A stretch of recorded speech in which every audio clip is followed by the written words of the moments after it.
I'd like to open the meeting for the Board of Supervisors for January 10th, 2017.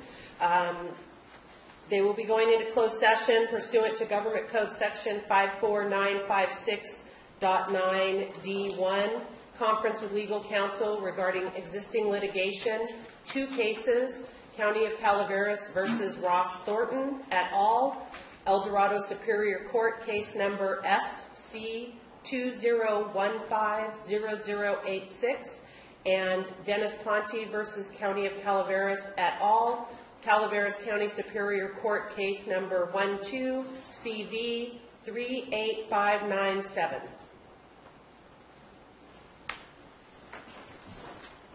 We'll convene to closed session.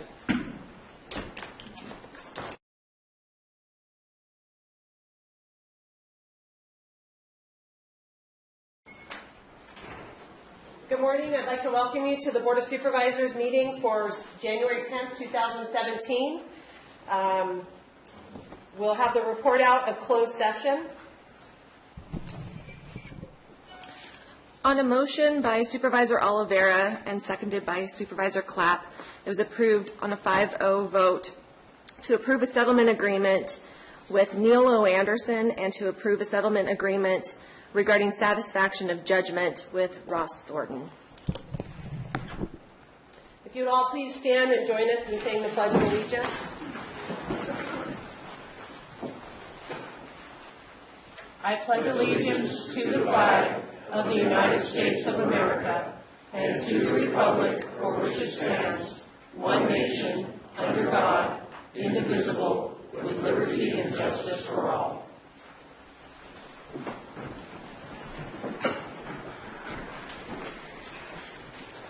Do the board members have any announcements at this time?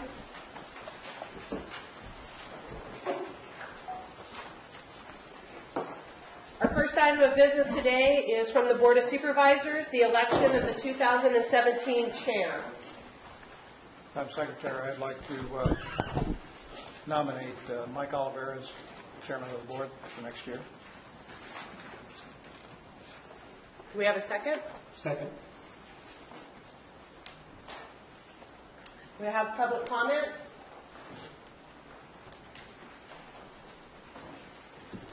Public comment today will be 3 minutes. Marty Crane, Hold on, welcome. hold on. Please. Oh. Welcome to the first board, 2017. I'll be quick. For just a moment. Okay, I'm not even going to take 3 minutes. My first request is to get rid of it. There you go. My first request would be to get rid of that clock. And number 2, as taxpayer, I would like to know how much we paid for that clock. And number 3, please know that these are, as I understand, these are directional microphones. And when Supervisor Clapp, did you make the motion? We can hardly hear you. So whoever please speak directly into the mics and pull up close. Thank you.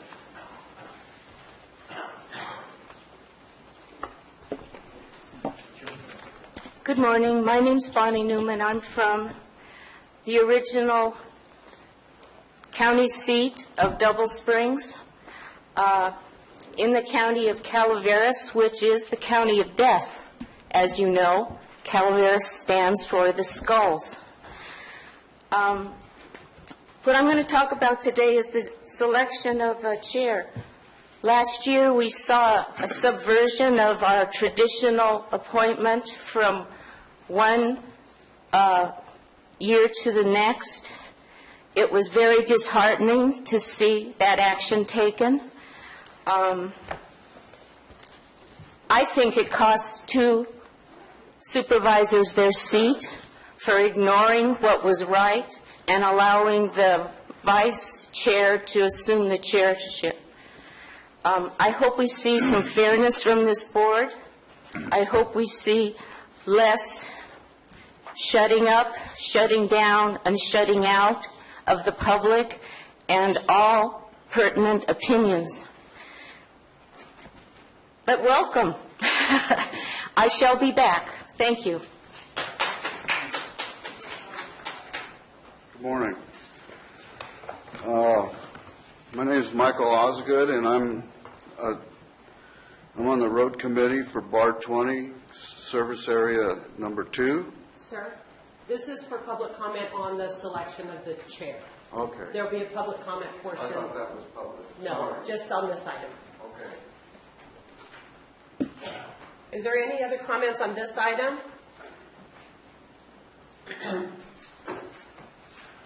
Good morning, George Fry.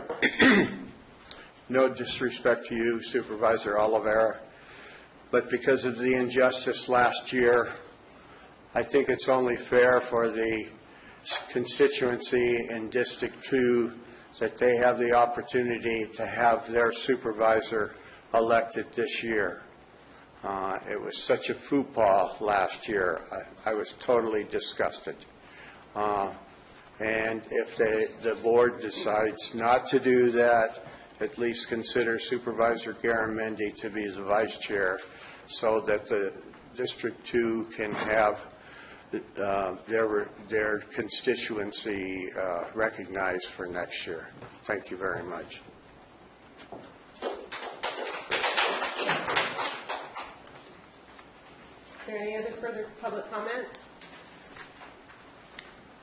Mike Falvey, Mountain Ranch. Congratulations, gentlemen. And addressing Mr. Fry's comment, nothing against him, but I'll be happy if our supervisor's here for most of the meetings. And I would not have wanted my supervisor last year to be made chair or vice chair if he wasn't going to be here. So I appreciate you being here now, and I hope you keep it up. Congratulations, Mike.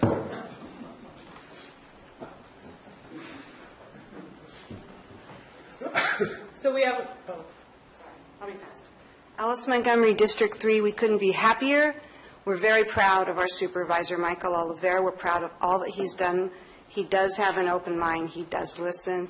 He's a huge asset.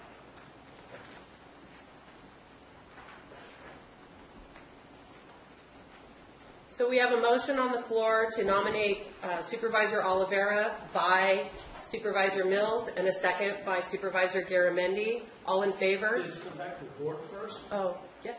Thank you. You know, I would be voting against it. I think this is a brand new board. There's 4 new members here. And it was a total rejection of the last board. And I agree with what George Fry said and what Bonnie said. And I would be voting against. I think it should be someone from the new board. And that's how I feel. Is there any further board comments? Yeah, I'll say something. I understand where Mr. Clapp is coming from, but we have a unique situation here with this board with 4 new members coming in, one of them with experience, and the tenure on the board, this board, is 2 years, and that's Michael. I will be supporting Mike as chair simply because he has been on this board for the last 2 years. In all respect, he will be the person that has a tenure. I think that has to have respect for it. In regards to Jack, I will be making a motion to have Jack be the vice chair. So,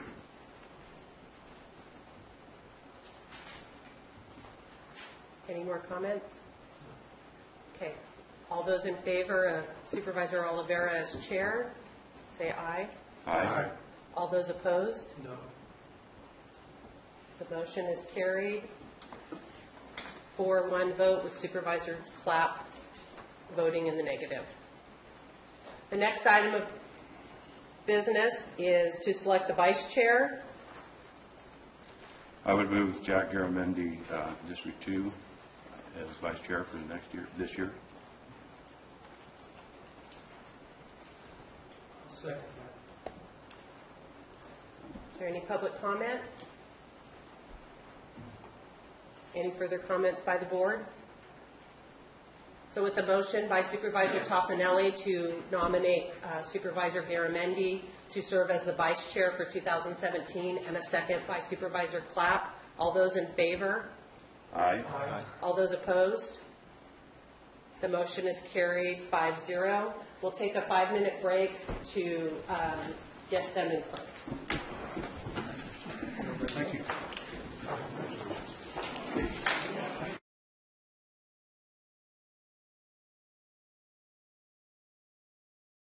Okay. Item 3 is from the Board of Supervisors to adopt a proclamation recognizing January 2017 as National Mentoring Month and January 19th, 2017 as Thank Your Mentor Day in Calaveras County. A proclamation will be presented by Vice Chair Garamendi. May I speak before you read the proclamation?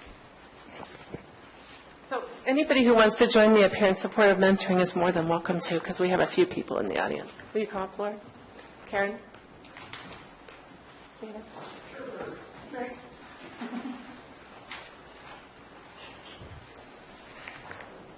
Good morning. Can you hear me if I stand up? My name is Catherine Eustace, and I'm the founding director of the Calaveras Youth Mentoring Program.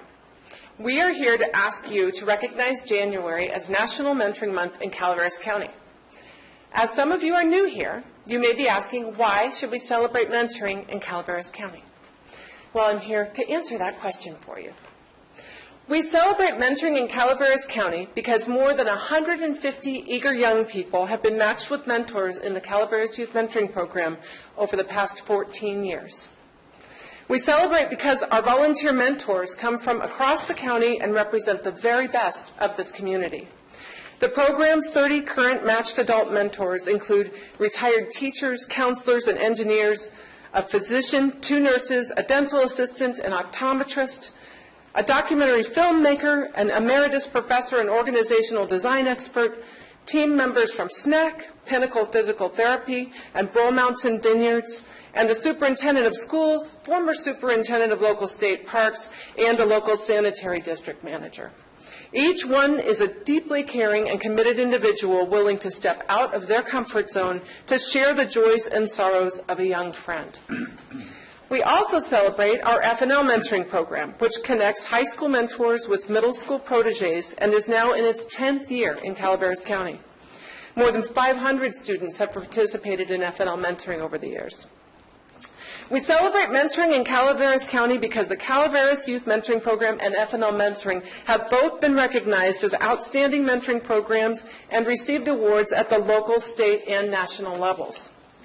We celebrate because, thanks to a strong, enduring community guidance and generosity, the Calaveras Mentoring Foundation has successfully financially supported our mentoring programs every year since the foundation was created 5 years ago.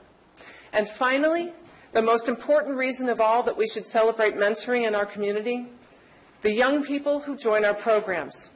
As you may know, we're fortunate in Calaveras County to have some pretty amazing kids.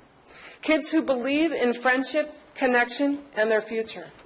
Kids who face life's challenges with strength, resilience, creativity, and hope. Kids who are willing to invite a safe adult into their lives who believes in them and wants to invest in their greatness. Your proclamation today describes the need for more mentors.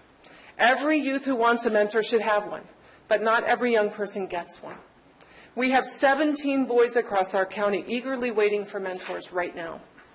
Please look over the list you have in front of you and contact us if you know someone who would make a great mentor for one of these amazing kids. Thank you, and happy National Mentoring Month. You may now read the proclamation. Thank you, Kathy. Why don't you guys come forward?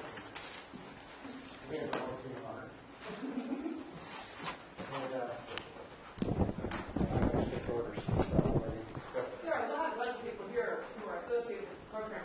Any other mentors want to come on up?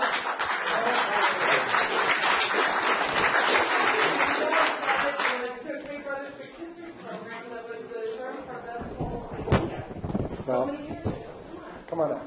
Someone just requested that you make those flyers with the children's meeting available today. They're on our website, always on the mentoring program website. I'd like, Can you get some copies?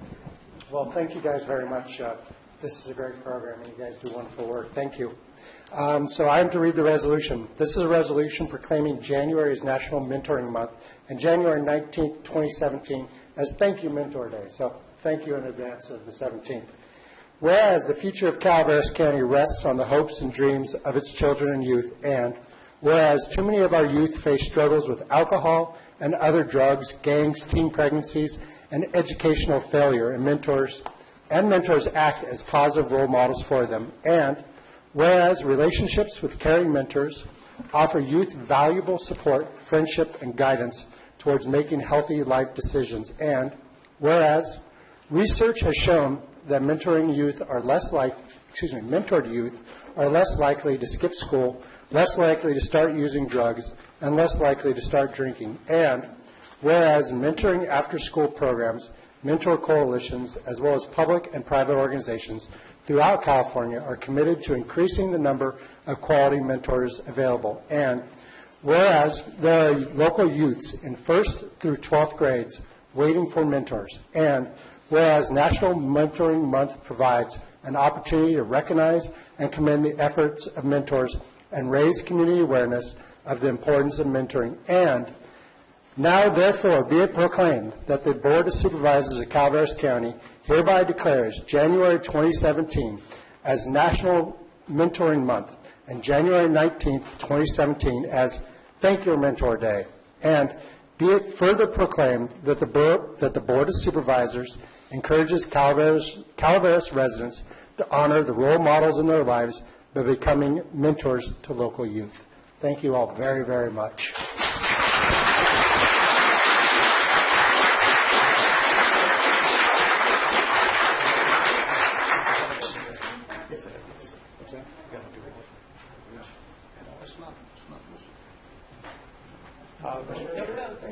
Wait, Mr. Chair, I so move, because we do need a motion here. That is correct, we do need a motion for this. It's been moved to accept this proclamation. Second. Seconded by Supervisor Tofinelli. Any public comments?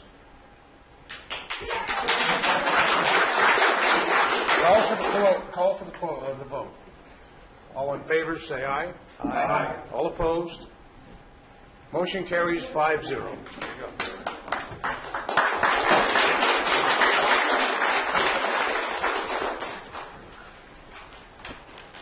Public comment. Any item of interest to the public that is within the subject matter jurisdiction of the board and is not posted on the consent or regular agendas may be addressed during this time. California law prohibits the board from taking action on any matter which is not posted on the agenda unless it is determined to be an emergency by the Board of Supervisors. If public comment is completed before the 30-minute allotted time period, the board may immediately move to the regular agenda. If public comment is not completed during the allotted time period, it will be continued at the conclusion of the regular agenda in order to provide an opportunity for the remainder of comments to be heard.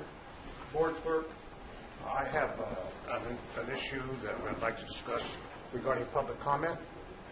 I'd like to increase the time limit from 3 minutes to 4 minutes. Is there any opposition from the board? Is it difficult for you on that clock? It will take me just a moment to fix it. Can I do that, Counsel? Great. If we can make it 4 minutes, I think that'll suffice.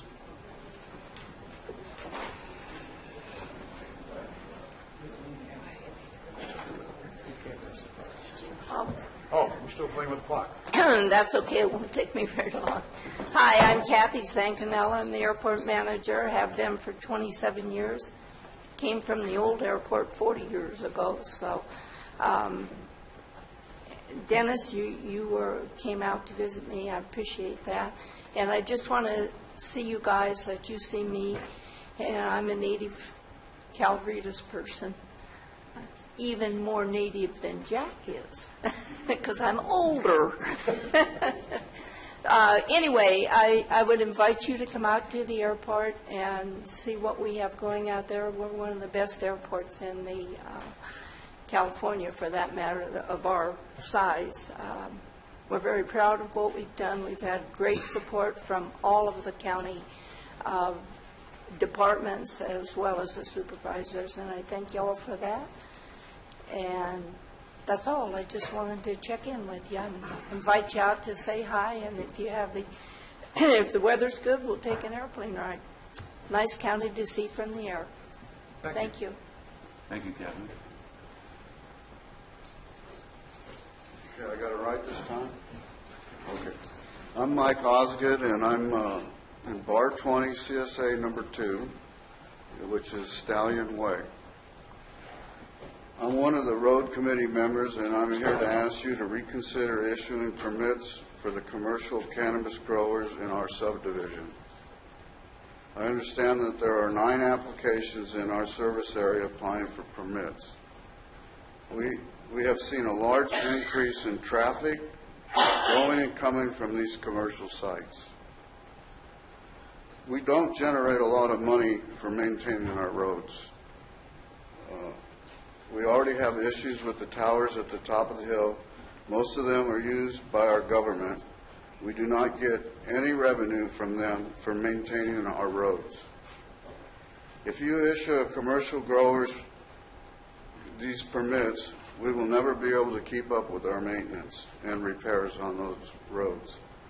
I'm requesting that if you do approve these permits, that you take over the CSA number 2 and make it a county road maintained by the county, or limit it to 1 or 2 commercial growers and have them pay more for road maintenance than the regular property owners. We have a total of 72 lots, and if you approve all 9, I'm not sure where this is going to go and how we would be able to handle the traffic and the smell. Stallion Way is a 1-lane gravel road with many blind turns and no guard railing. To my knowledge, this road was never intended for commercial use. There was a property owner who wanted to have a care facility for elderly people, and the county would not issue a permit because the road did not meet county standards. I'm not sure what has changed, if anything is different today. So thank you for your time, and I hope you will consider those 9 applications. Thank you. Thank you, Mike. Good morning. My name is Raymond Smith. I'm from Valley Springs. However, I'm also from District 2. I'm here today to sort of testify about the ban on medical marijuana cultivation in the county. I was in the Malvar parking lot, sort of approached and asked some questions about the ordinance from the gentleman. They didn't really have a fair answer for me. They didn't even have the ordinance with them. I had to go home and pick it up. I thought that was sort of questionable, so I was sort of asking for the man's name. He only gave me his first name. Personally, I just had a piece of paper and a pen.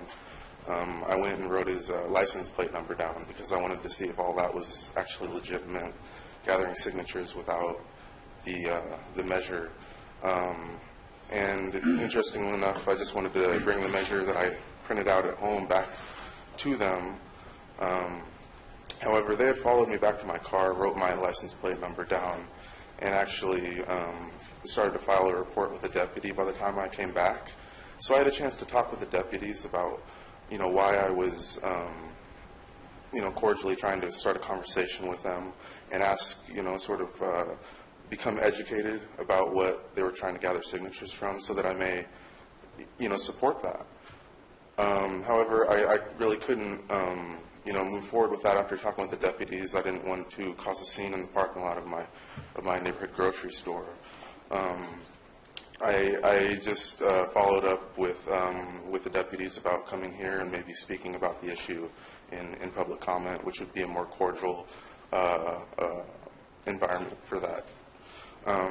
And I also have some information here which I'm going to share with you via email, each one of you.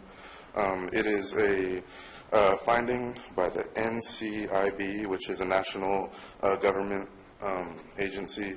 It's on the effect of medical marijuana laws and crime with the states. Let me see here.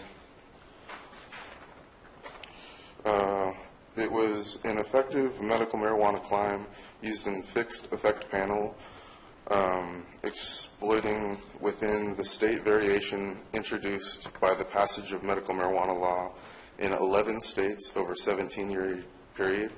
So this is a comprehensive, basically compiling of several studies that the government has put together, which basically I will read the findings and the conclusions now. The results did not indicate crime exacerbation by the effects of medical marijuana law on any of the Part 1 offenses. Alternatively, state medical marijuana law may be correlated with a reduction of homicide and assault rates, net to other covariates. They're very legal terms. Involved in the intimate partner violence of young adulthood and consent medical marijuana use. 30 I'm sorry. seconds. Yes. It's just very important that I don't support really the commercial marijuana, although I do think it is very necessary in its place. What I do support is the patients and the caregivers. That's just my background. There are other people that support the commercial. I think we should take the 200 square foot limit from the patients and push it up to the state limit of 500 square feet because it's... Thank you very much. Thank you. Have a good day. Good morning, Dina Morris, and I'd like to say congratulations to all of you. Secondly, I'd like to talk about public safety. As a matter of public safety, we've been monitoring marijuana-related crimes. And so I wanted to take a few minutes and read to you the marijuana-related crime headlines and news alerts for 2015 and 2016. So I'll start with 2015. July 15th, man dies in fire at site of pot garden robbery. August 7th, state agents remove 12,000 pot plants. August 15th, state eradicate 12,000 pot plants near West Point. September 1st, fire did not kill MJB Ranch Road resident. September 17th, 76 arrested in Stockton gang operation. 9 of those arrests were made in Copperopolis. October 19th, Angels man arrested for drug possession. October 20th, deadly harvest pot garden thefts lead to 3 deaths, 2 arrests near Railroad Flat. October 20th, 2 Angel Camp traffic stops leads to 4 arrests. October 22nd, 3 dead after alleged pot garden thefts. October 26th, Railroad Flat shooting victims identified. October 29th, man shot on MJB Ranch Road. November 2nd, no plea Monday morning from marijuana garden slaying suspect. November 16th, deputies called twice to the scene of triple homicide. November 30th, Jeremiah Lee Barrett pleads not guilty. Now I'll read you 2016.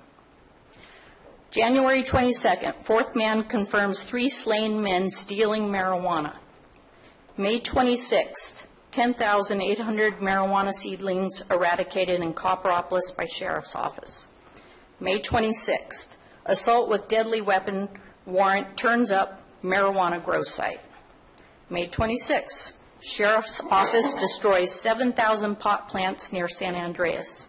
June 1st, officers eradicate 3,536 pot plants at illegal garden near Hogan Dam Road. July 14th, Angels Camp police arrest Sacramento man on meth charges. July 15th, fires caused by negligence in marijuana gardens, $1,408,664 in suppression costs. July 20th, CAL FIRE says 4 recent Calaveras County fires caused by negligent cannabis growers. July 25th, Murphy's burglary from Calaveras County Sheriff's Office. August 1st, West Point area raid eradicates 23,245 pot plants. August 26th, Valley Springs search warrant from Calaveras County Sheriff's Office.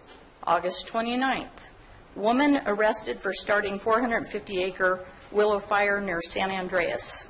August 30th, armed intruders rob marijuana plants from San Andreas. 30 seconds. September 5th, West Point woman accused of killing son awaits trial. September 6th, deputies removed thousands of marijuana plants. September 8th, 7 acres of chopped down near marijuana Mountain Ranch. July 12th, concerns grow over marijuana harvest. There's a whole nother page of articles that I don't have time to read here.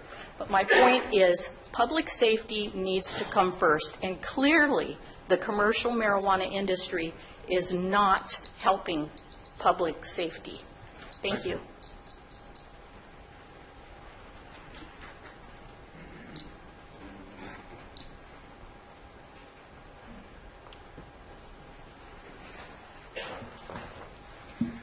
Good morning. Congratulations to the new board. My name is Bill McManus. I'm with the chairman of the Committee to Ban Commercial Cultivation in Calaveras County. I just want to continue on a little bit with what my colleague was talking to you about, and that's the issue of public safety. Not only you're getting the full list of crimes that we've been keeping track of on our website. It's turned out to be quite a job to keep up with it and get all the news sources to accumulate everything. In the meantime, I received a document generated by the Sheriff's Department, which lists all of the marijuana-related crimes committed in the county.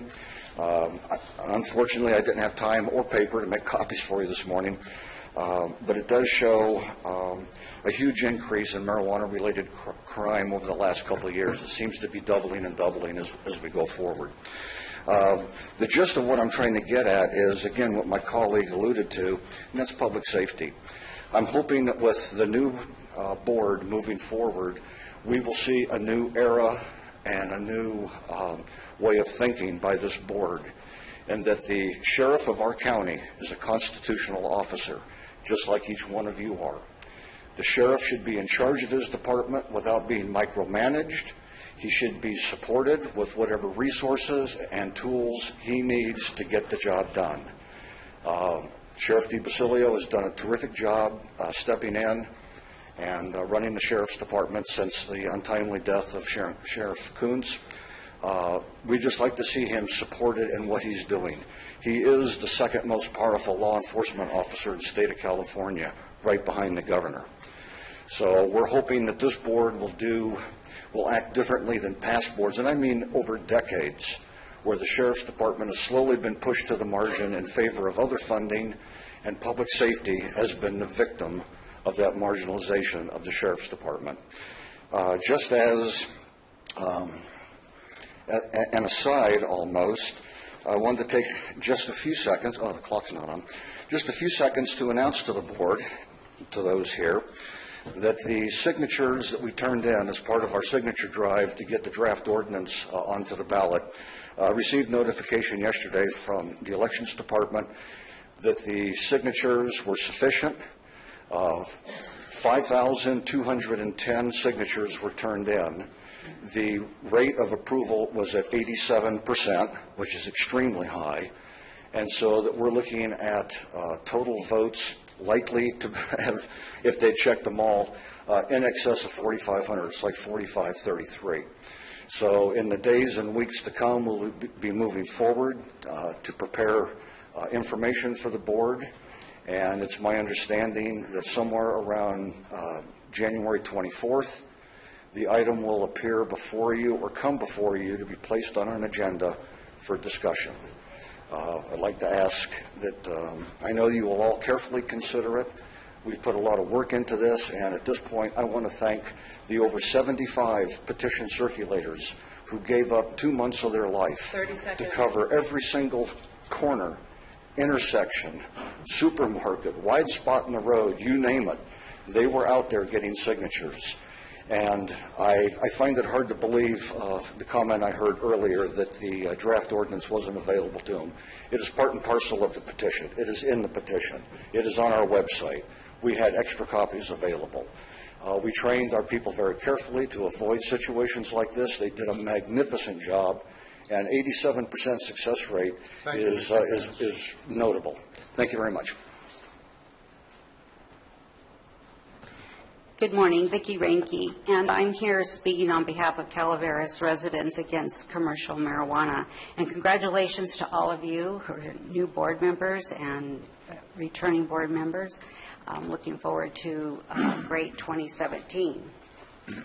And yes, we're bringing up this topic of marijuana cultivation because it has been a big issue in our county, as you all know, as you were running for office for quite a while. And so I want to take the opportunity to speak on behalf of our committee. What we want to ask is that you would seriously consider adopting the ban initiative when it comes forward to you, which I believe would be on your January 24th meeting, according to election code. And the people of Calaveras County, I believe, has sent a very clear message to our Board of Supervisors and our county departments that they do not want marijuana cultivation here in Calaveras County, and we've used the legislative process to do that, which is what we should do as citizens. So this is how we get our voice heard, by doing such things as petitions, voting, and so forth. So that's something I believe you should be looking at and following up with. Twice the voters have signed petitions asking to ban the commercial marijuana in our county. The first one, we had over 3,400 signatures were gathered, and those 3,400 voters that signed those petitions were disenfranchised due to a formatting issue on the petition. So the intent was all there. The people that signed it were serious about what they were doing, but it didn't go through. And the second time, as you just heard, over 5,200 signatures were gathered, and those signatures, glad to hear, were verified, and now this will be on a ballot, or as we are asking, the Board of Supervisors can accept it as the new law, as if it was voted by the people. The pro-marijuana group also gathered signatures and put a measure on the November 2016 ballot, which was Measure D, and that was for the voters to vote on it. It was defeated by 53.56% of the voters. And by the way, there was an 80% voter turnout in our county on the last election. I was a little skeptical of that, but I looked, and it was throughout the whole county that was an 80% average on voting. So that meant people were out because they care. Measure D was defeated in every supervisorial district except District 2 by just maybe 3 or 4 votes. So it was very close. 2 supervisors lost their seats in November. Both were in support of the commercial marijuana, so we can probably connect the dots and say, sadly, that's why they are no longer with us on our board. The voters of Calaveras County also voted against Proposition 64, the initiative to legalize recreational marijuana. So we are a very different county than most of them in California, and I think we feel like we need to be represented here, and that's why we have local government. This should be a clear message to each of you who are elected to represent this county. It really isn't that difficult. Listen to the people and adopt the ban initiative when it comes forward to you, and stop this battle once and for all. Make it simple. Thank you.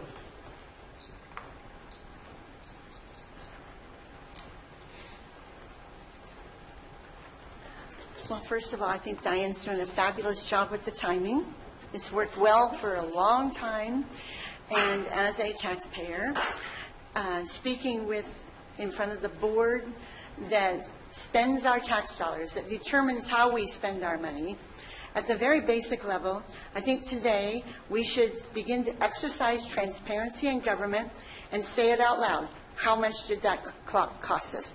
And someone here on this board should know today, right now, and we have one board member who's been here all along when that was ordered. So transparency is a word that people like to throw out there all the time, but implementing it is a little bit more of a challenge sometimes, requires a big effort, concerted effort. We've heard a lot of issues just this morning, and people saying that people have spoken. Well, the people that spoke to them. But there are many voters out there that should be given the chance to say yes or no on any of these issues. And so I would not like to see the board just say, hey, because X number of people said they agree with you, we're just going to implement that. The petitions on all these different issues were submitted for the people to vote on, and I think that's where we should go with that. So like I said, I still want to know, as a taxpayer, this is a small thing, but small things add up, and there are many issues in the county that could, I don't know how much that clock costs, but if it was $1,000, $1,000 to the mentoring program would go a long way. $1,000 to the volunteer center would go a long way. Humane Society would go a long way. I get that these are nonprofits, but there are many issues in the county where a little bit of money can go a long way. So thank you, and let's say it out loud today, please. Thank you.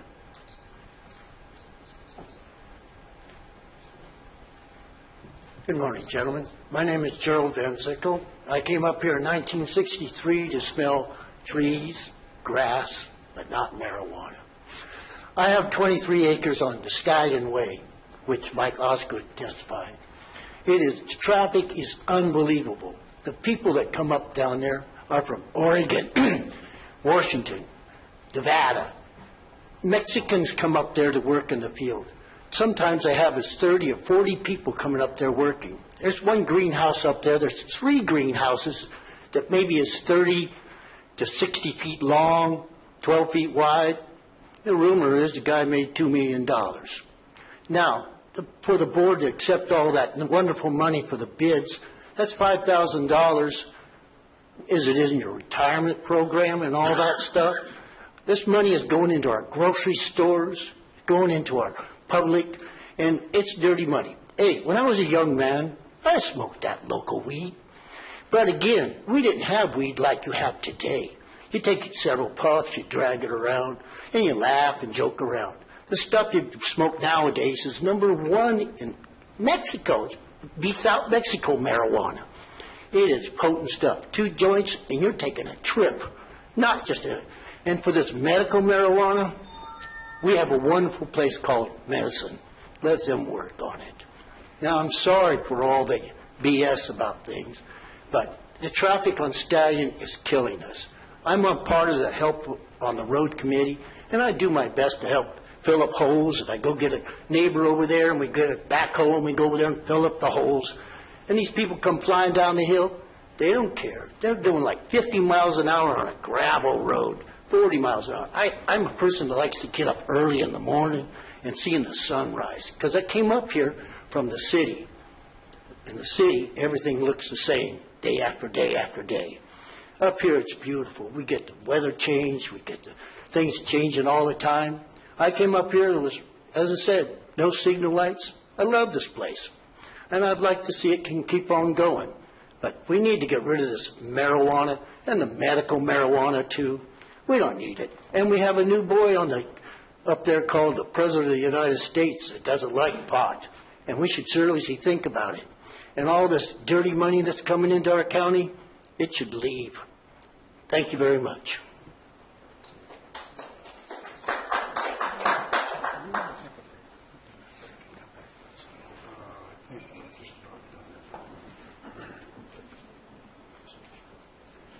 Excuse me, is there any other speakers besides Bonnie? Yeah, in compliance with our labor laws, we have to give our clerk board a break. So we're going to be taking a 10-minute break. We also have met the 30 minutes after one more speaker. Oh, so any other public comments would be heard at the end of the meeting. Then let's go ahead and listen to Bonnie, and then that'll be our 30-minute time limit. Thank you. Thank you. I not only want to know how much the clock costs, but I want to know whose brainy idea it was to buy it. A clock next to a clock, it doesn't make sense. Anyway, well, when we find out how much it costs, maybe. Anyway, I'm here today to talk about the IHSS Advisory Committee.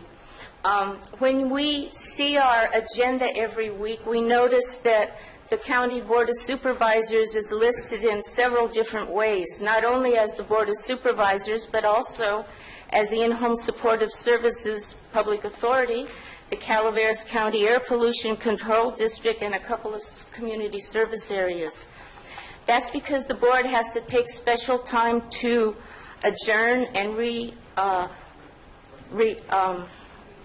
reconvene as a special entity called the IHSS Public Authority. I'm going to be coming and giving you information on this very important, underestimated and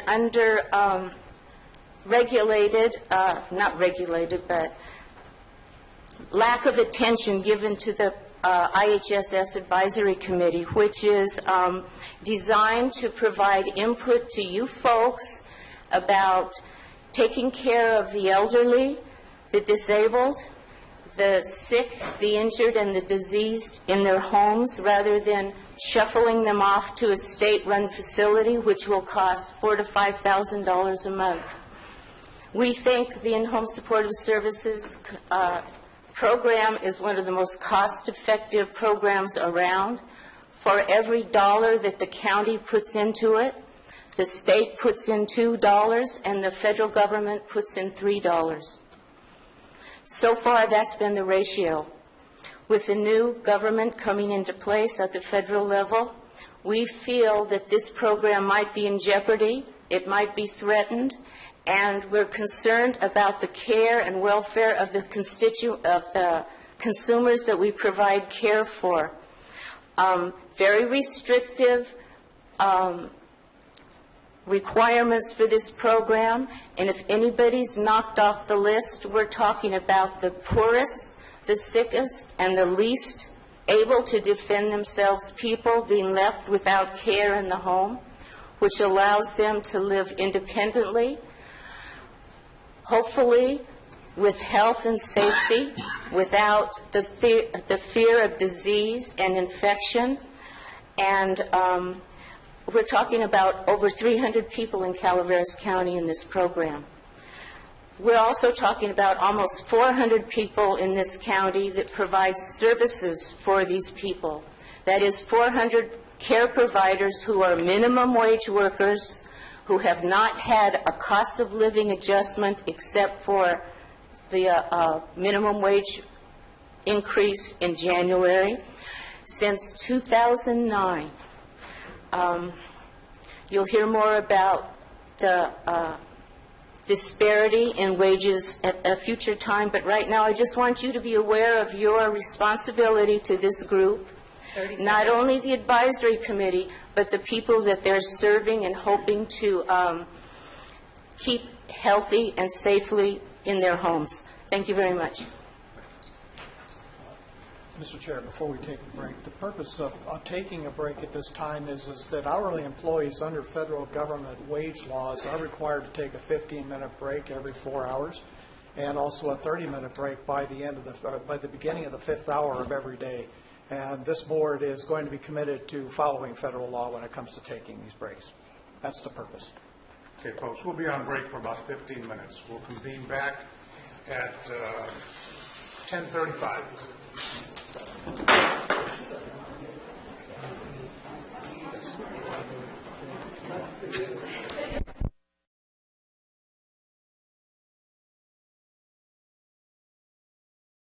Video starts. Oh, I'm sorry. Thank you. We're good. We're good now. Okay. The consent agenda. Consent agenda items are expected to be routine and non-controversial. They'll be acted upon by the board at one time without discussion. Any board member, staff member, or interested party may request the removal of an item from the consent agenda for later discussion. Is there any items to be removed from the consent agenda by the public? Any items to be removed from the consent agenda by the board?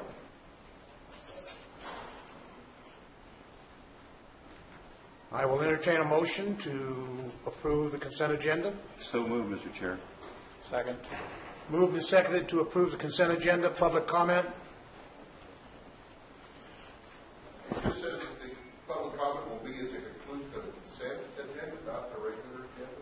And we said It's a typo. The regular public comment period that we had to cut short because of our 30 time, that will take place after the regular agenda. We're talking about...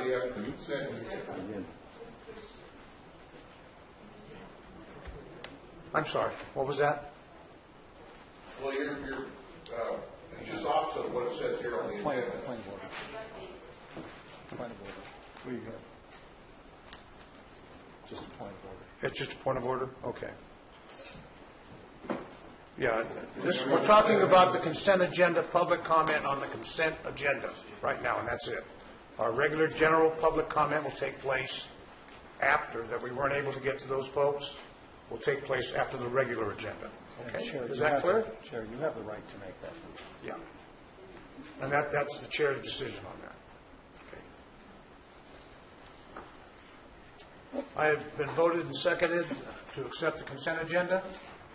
Public comment's been called for. Can I call for a vote? All in favor? Aye. Aye. All opposed? Passes 5-0.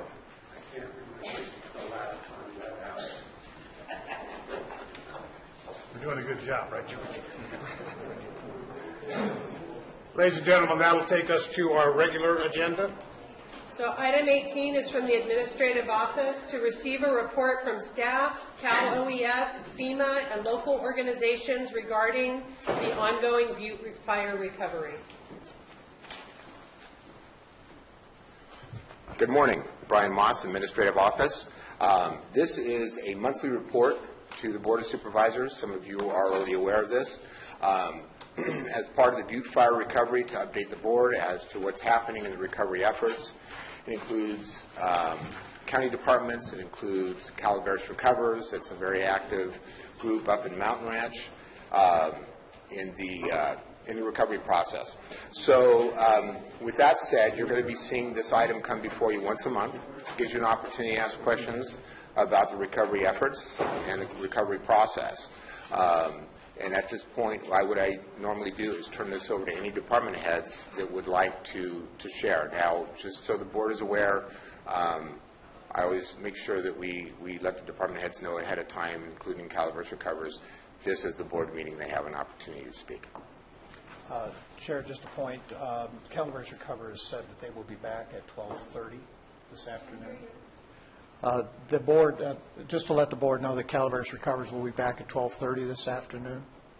Could we possibly delay her portion of it until she's back? In other words, we speak to all of your issues, the issues that you may bring forward. Mr. Chairman, Supervisor Mills, yes, we can do that. We can Thank have you. it bifurcated into. That's what I'm asking for. Yes, thank you. All right, let's make that happen then. Any other department heads wish to report out?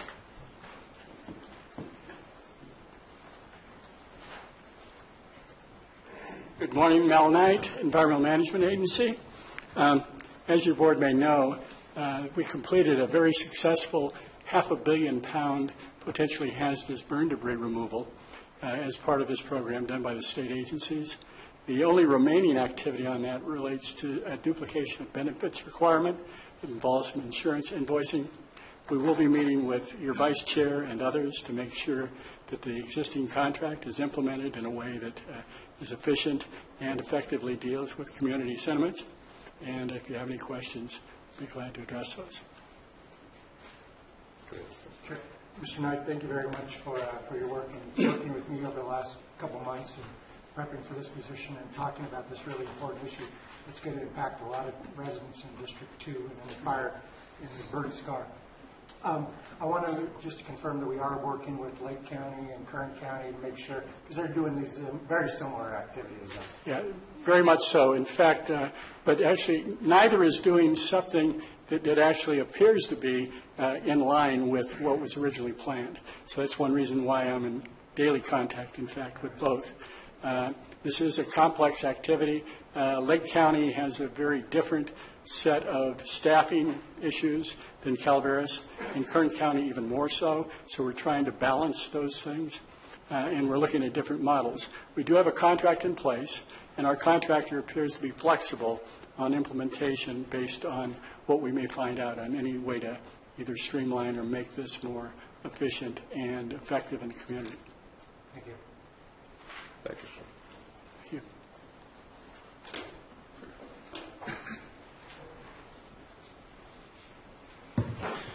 Jeff Krovitz, Public Works. The current active push on fire recovery for Butte Fire has to do with burn tree removal throughout the burn zone.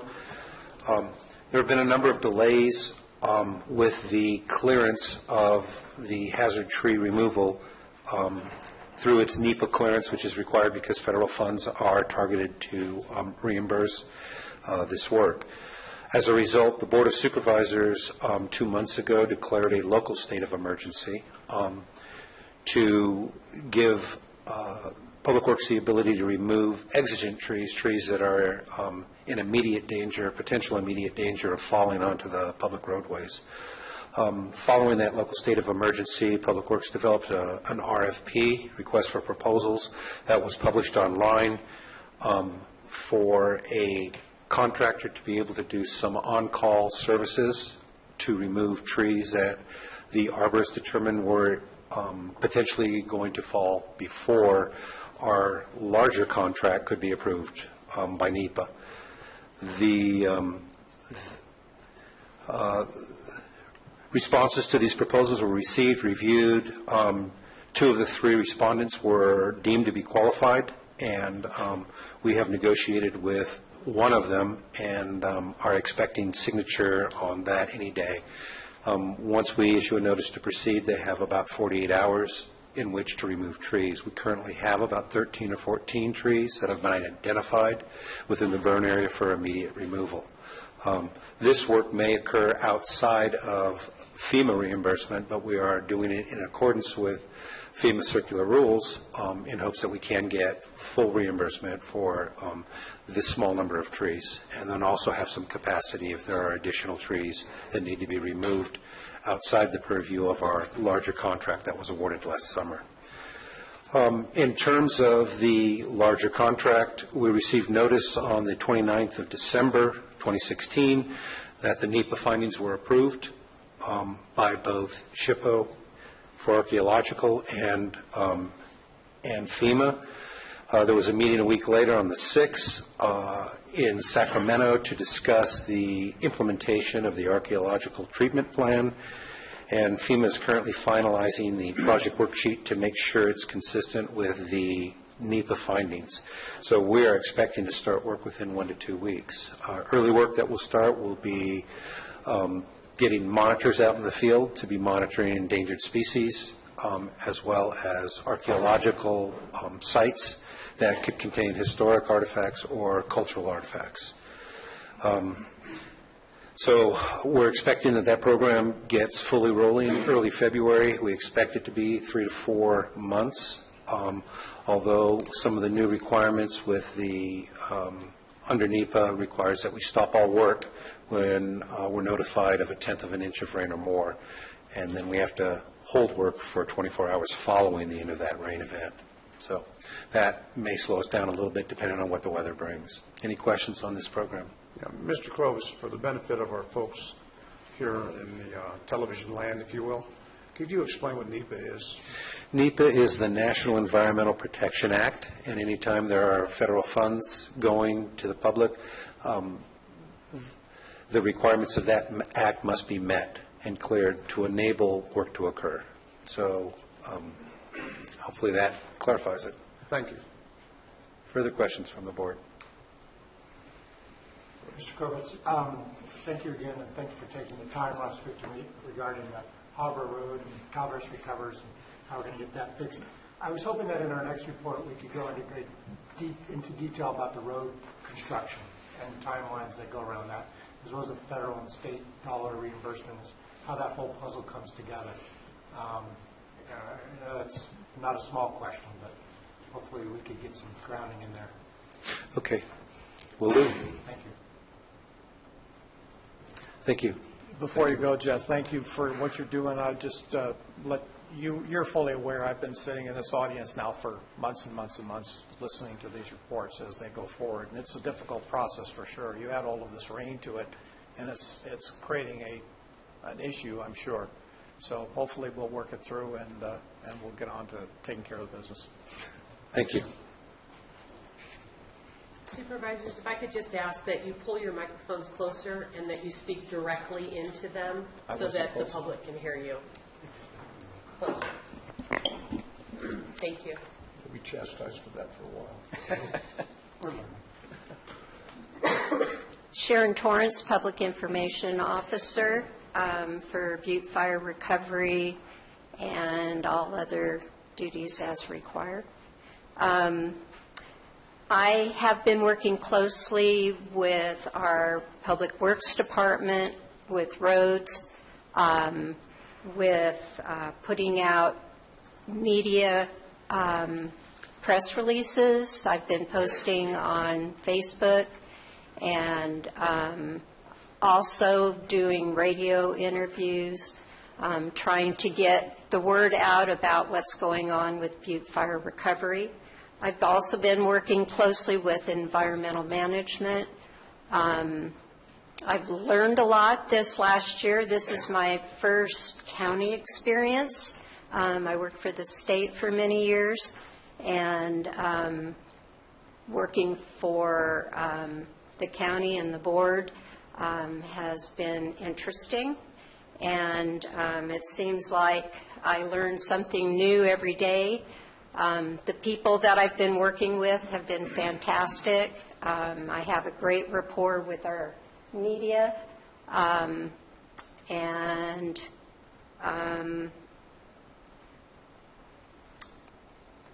that's about it. I try to put out information on what's going on with the Butte Fire area for those residents, anything that applies to them that would be interesting to them, and I've had really good response. Any questions? Thank you. Thank you. Okay.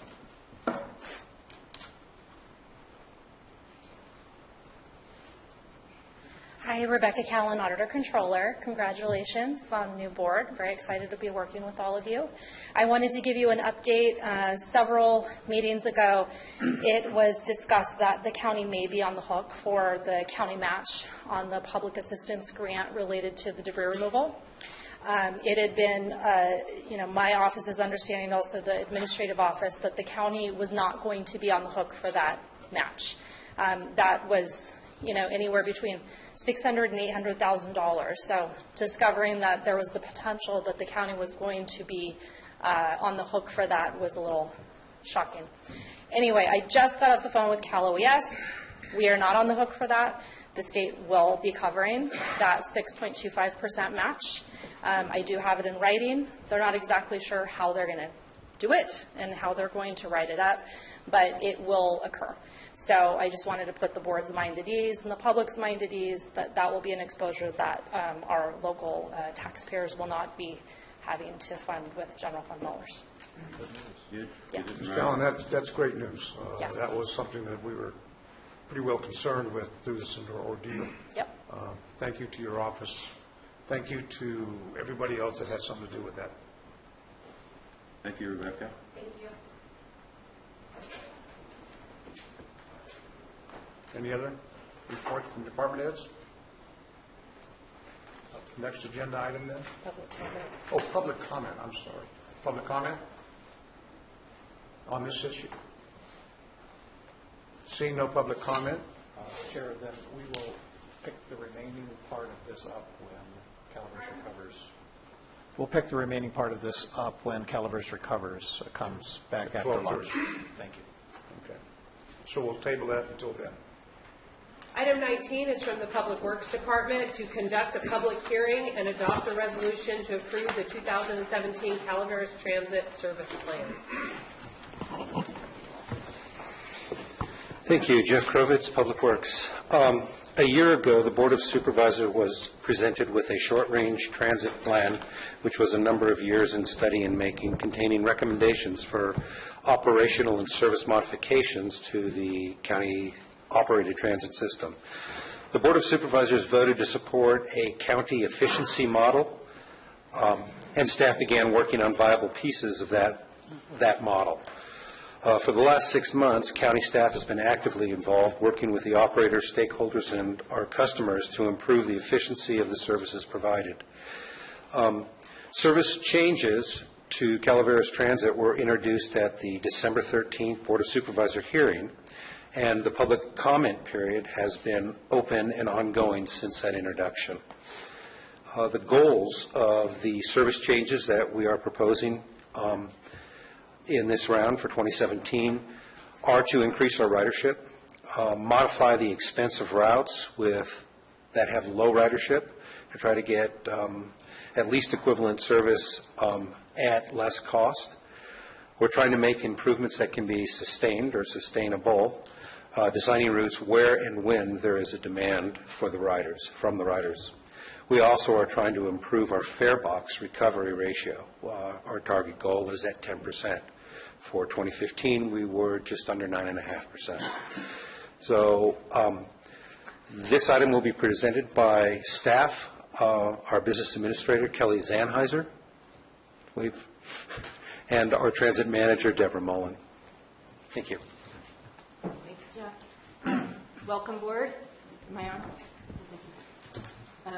As Jeff said, low ridership has been our stumbling block here, and what we're bringing you today is something to put people on the buses. In our outreach and in the work we've done to get input from the community, community groups, individuals, everywhere around the county, what we've found is that people do want to ride transit. They want it to be convenient for them. They want it to meet their needs. So what we have is a complete overhaul, a complete revision of the service that has been run for the last few years. We'll go through the routes and maps so that you have an idea, but we'll talk about in general what the highlights are, what the big changes are. The really important thing that we're doing is increasing frequency on a main route that's going to run approximately every 90 minutes between Valley Springs and Angels Camp, 6 times daily, extending on to Columbia College to serve our county residents who do go to Tuolumne County. And this is following the recommendations of the short-range transit plan. The other thing important to do is to make the feeder routes connect to that main route, so people coming from other areas of the county can transfer to a bus that's going to get them where they want to go. So we'll look over the overall route plan, and I was going to give you a kind of a listing of what community groups contributed to the effort, but I'm so afraid that I'll leave somebody out. But I'll leave to say that we've got a lot of help, a lot of input, and there's a lot of interested people in the community, all parts. We work with the schools, the other transit agencies, business associations, and various social service agencies. So our mission, and I have copies of the PowerPoint here. Mission to provide safe and effective, cost-effective public transportation services throughout the county to serve mobility needs of residents and visitors who need public transportation. So we have, if you want to see a slide at the end that has our current service, if you want to compare. But we'll just go through the routes. This is the red line. This is the main line. In the short-range transit plan is referred to as the spine, and it will be to provide consistent service. If you find these maps a little rough, don't despair. We're going to get some better maps. These are for discussion purposes, so we can know what we're talking about. At the last meeting when this system was introduced, we just had the schedules. They don't stand alone very well. So thank you to our GIS department for putting together these maps. So this is the red line that you can see. There's a lot of time points. The green lines are the zone changes where we have a distance-based fare structure. So if you go a longer distance, as you go through, you pay for another quarter into the fare box. The fare structure is not proposed to be changed in this revised system, with one exception, and I'll talk about that a little bit later. So essentially, it's all the same. It's $2 for a regular fare, $1 for discounted, which is for people 65 years and older, or people with eligible disabilities. And so it's an efficient way to travel. If the bus is going where you need to go. Chair, I got a question. Yes, please. Yes. The red line, and we're going blue line, we're going down this line. There's no numbers on here specifically on how well each line is doing as far as fare box recovery for this particular line, ridership for this particular line.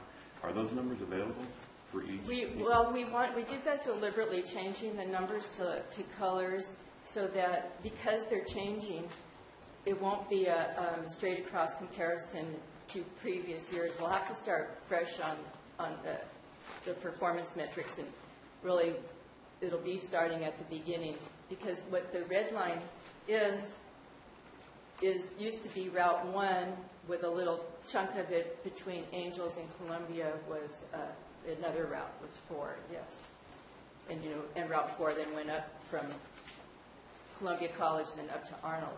So it's completely different, and that was something specifically called out in the short-range transit plan, that it was confusing for riders to ride from, say, San Andreas to Columbia College when they're actually, and they'd be changing a route in the middle when they're actually staying on the same bus. So it functions as one route, and that's what we're going to do. Thank you. You're welcome. Okay, so blue line from Angels Camp to Arnold, between Angels Camp and Arnold, has good frequency 5 times a day. You have to go to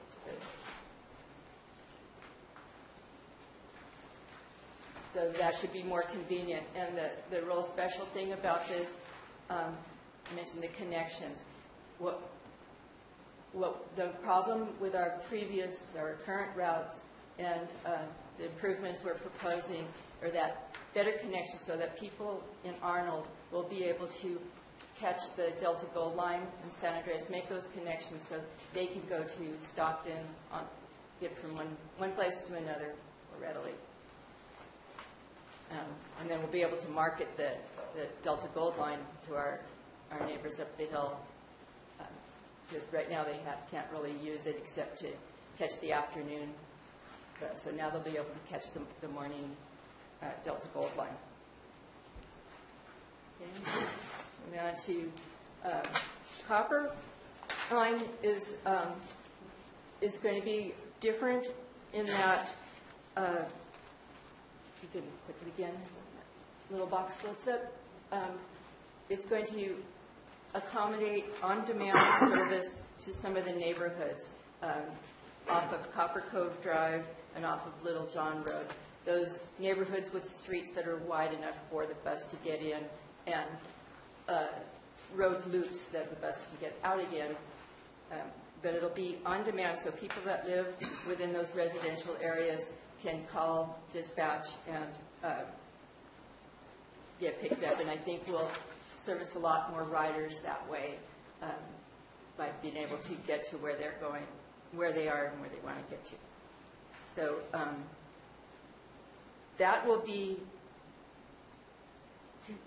accommodated within the time frame. So the bus is already, it doesn't require another bus. If somebody wants to get picked up, say on Feather Drive, the bus can work that into its existing schedule. Purple Line is going to have 4 times daily between Mountain Ranch and Jackson, the Rayleighs and Jackson, and twice a day the potential to go up to Railroad Flat on demand. So I don't know that if you can see it. Probably go back to the map. Between Mountain Ranch and Railroad, it's shaded in lilac, and that's because that's the on-demand section. We're trying to introduce the on-demand to get for better efficiency, so we're not running empty buses where nobody needs to go. Somebody calls and asks, there's time in the schedule to go up between Mountain Ranch and Railroad. And that's daily, or weekdays. Okay. Green Line turning West Point to Mokill, Mokill to San Andreas is one of the big changes in the new service. It's on demand only twice a week. And this is the route that had been dragging down the efficiency of the service to a great extent, that there simply weren't the riders. But we know that there's potential for riders. The problem now is that the bus goes very early in the morning and late in the evening. People don't find that convenient. You can't really go to the doctors. You can't do an errand and then have to be gone for the whole day. So this way, Mondays and Wednesdays, and it's 4 times a day, so then now you can go for a 3 or 4 hour time frame and get the bus back. In Mokill, there's good connection to the bus that goes up to Jackson, 5-minute wait.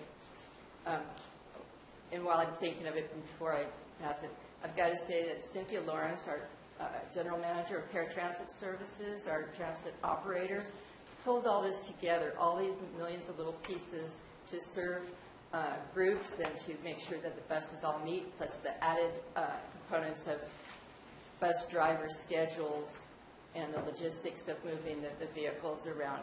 She did a super job, and we're glad to have this kind of a finished product to bring to you today. So that's the thing on the Green Line, and we'll be getting some hardcore outreach to let those communities know about this change in the service. I think it will serve well, and people will begin to focus their errands on those days when transit is available. Which is next? Okay, the service to West Point that is used is the evening bus home, and that serves some commuters, a lot of students that are engaged in after-school activities, sports and drama, cheer, all those things. So we're going to keep the late bus going to West Point daily. It will be on demand. That will be a simple matter of when there's a group, they can let transit know, yes, and we've already heard our schedule is going to be this day, that day, and that day. We'll have 3 kids going, and we'll always supply that service. And then during those times when school's out, if there's nobody that needs that service, the bus will not go.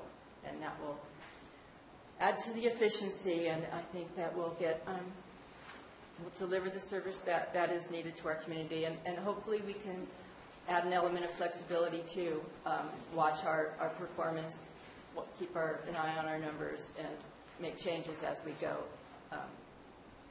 I'd like to see when we get these schedules out that they be done in a format that we're going to have a designer come in, somebody familiar with transit, to pull all this together, the rider's guide and the explanations of these on-demand things.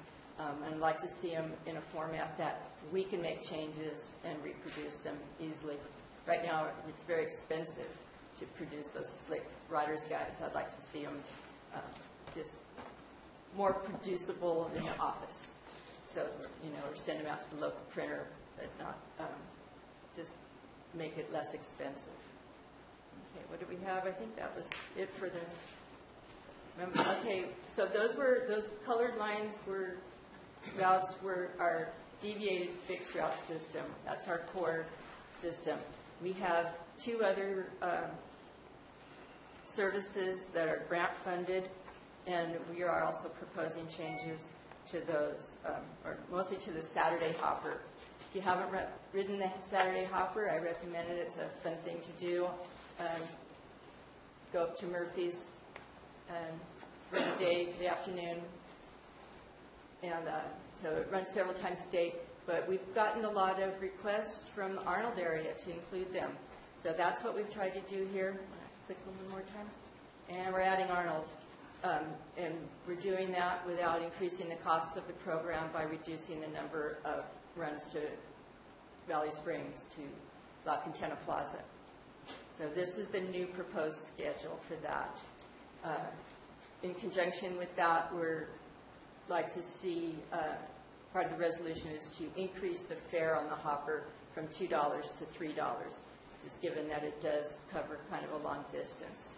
And then the other change is to make it so that monthly passes are valid on the Saturday hopper. And that would serve our local residents who are regular riders of transit to ride the bus on Saturday as well. And so it would increase the value of the monthly pass.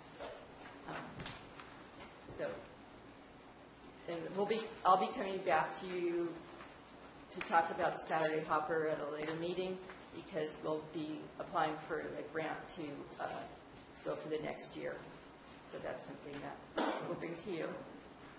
And the Delta Gold Line runs Monday through Friday between San Andreas and Stockton. It's the intercity line. It's funded by the state, funded in part by the state's 5311F program. And this is to provide regional transportation options. It goes to Amtrak, Greyhound, from here, also Delta College, and various places in Stockton. So what we're proposing for this are only very minor changes in the time points. It's basically twice a day, morning and afternoon. But we're just adjusting the time points to better connect to our other routes. And I think that's it. So that's our visit service, just some give and take. And I've got to say here, too, that we, as part of this, we're cutting some of the unproductive segments, notably the service to Burson that we inaugurated a year and a half ago in response to petitions from people in Burson that wanted to use it, but it didn't really pan out. So we're going to drop that. And then also the loop in Rancho Calaveras that goes around Hart-Dixon, Baldwin. So the farthest we'll go there is La Quintana Plaza. There's a good parking lot there. People can share rides to that location to catch transit. So all in all, this will be an increase in operations costs, operations, fuel, and maintenance in the neighborhood. It's actually kind of a maximum, around $99,000. This is estimated that every single on-demand possibility will be used. Naturally, it won't, so the estimates are high. And the increased cost will be paid by the local transportation fund, the LTF funds. But I think that what we're going to get with this is a good increase in ridership once we implement a marketing plan. I can see the ridership going up 5,000 riders a year, maybe more.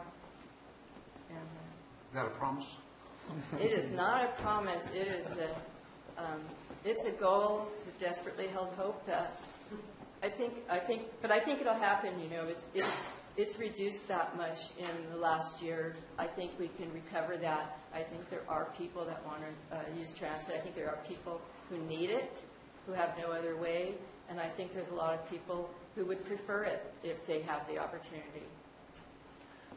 Sure. I have some questions for you, and I don't mean to come out of the blue because I know we've talked before on these concerns, is to include in your report some type of an estimate goal of riders per line so we can see, you know, what are we trying to work for here in terms of a ridership number, so that you can identify, and as you've already identified some of these lines as being really good performers, but there's others that have questions on them, and then we might be able to look at our strategy and change that a little bit. Also, there is, as you know, event peaking. So when you have the Frog Town and you have other issues or events going on, that we have an opportunity to include those in the numbers as to how that reflects summer over winter kind of thing, and where is this ridership fluctuate the most and give us the most stability as well as instability. And speaking to that, also looking at each time we make a change to this type of a system, we're creating a market instability. And so constant changing, even as a 6-month or a 1-year plan, is not a good long-term solution.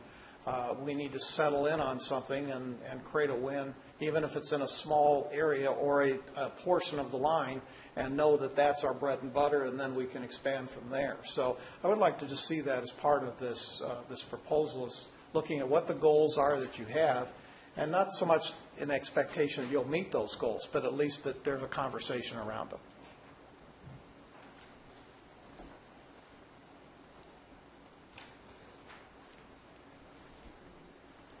We can certainly do that, and there's not, some things are different, and there's some similarities between some of these routes and what we're currently running, and we can certainly do that.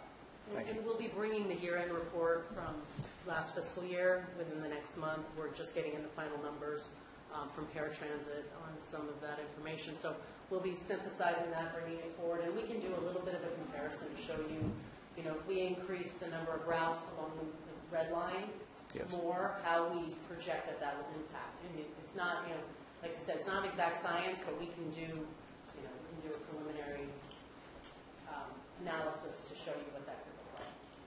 Yeah, I would like to hear what your expectations are, and to know that, this is a very tough nut to crack, and both of you have done an excellent job in trying to figure it out, but stability is a key, and we need to work for stability. Right, and utilizing the short-range transit plan has helped us immensely to zone in. Like you said, you have so many moving parts in a program like this. You change one piece, well, how does that impact the riders going to Columbia College? How does that impact the riders going to Stockton? You really have to take every single component. So that was why we focused on that red line as the backbone of the system, to make sure that the connectivity to all the other routes were there. We thought that was, paramount in making these choices. So hopefully increasing that frequency along the red line will do the good things that we needed to do, and we'll get more riders using the service out to using that green line every day, hopefully. So. Well, both of you, thank you for your work on this, because it is, like I said before, a very difficult nut to crack, and you've been working on it for some time, and hopefully we'll see. We could not have done it without Cynthia Lawrence. So where is she back there? Raise your hand. Raise your hand. Back there, she did that extreme heavy lifting. Thank you. Thank you.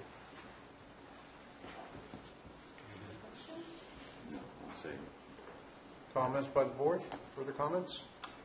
Just a quick one, Mr. Chair.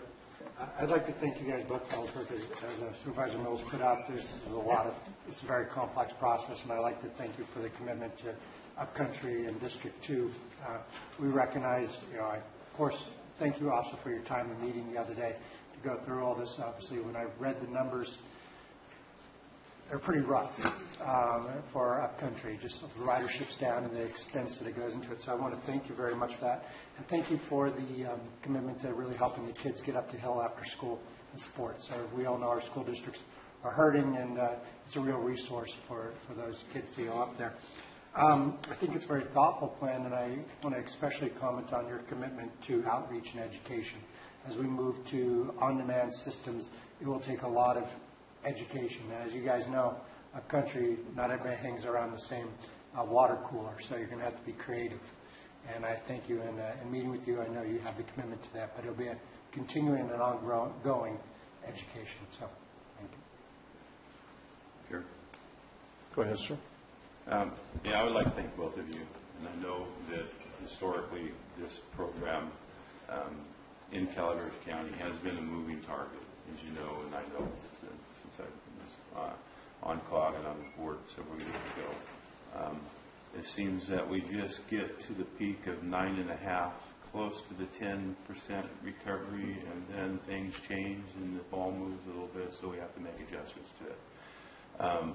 I don't know over the course of the last 4 years if we got to the 10%. We did get to the 10% at one point, and now we're back.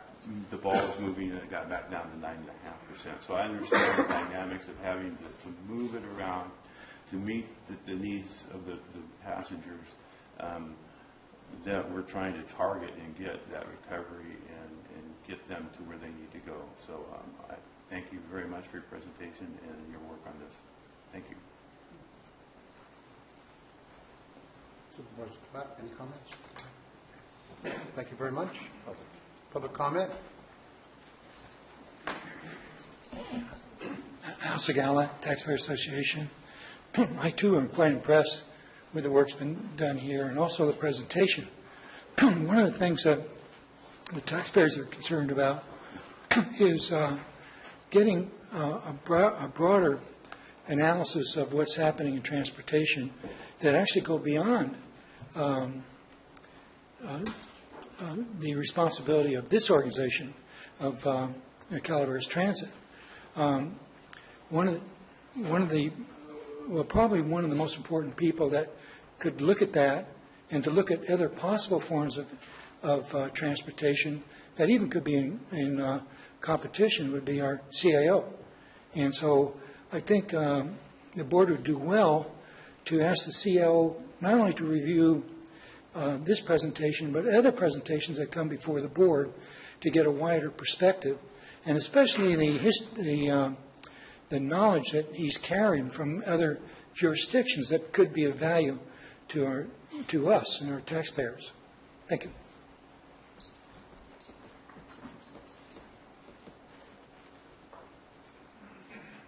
Hi, Board of Supervisors. My name is Lauren Robinson. I'm a Youth Development Programs Coordinator for the County Office of Education, and I am a proponent for this plan.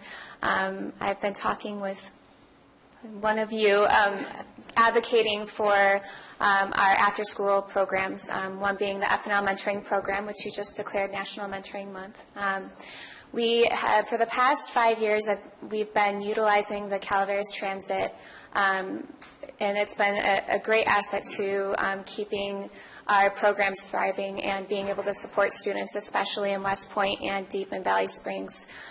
So many of these kids wouldn't be able to be a part of these programs that provide a safe environment and a place where these kids can be themselves around their peers. And so I just want to make sure that whatever decisions that you choose to do around the transit, that you think of the after-school programs and the kids in this county, and that you keep that in mind, because we're so grateful for all of the work that the transit has offered in support of our programs. So thank you.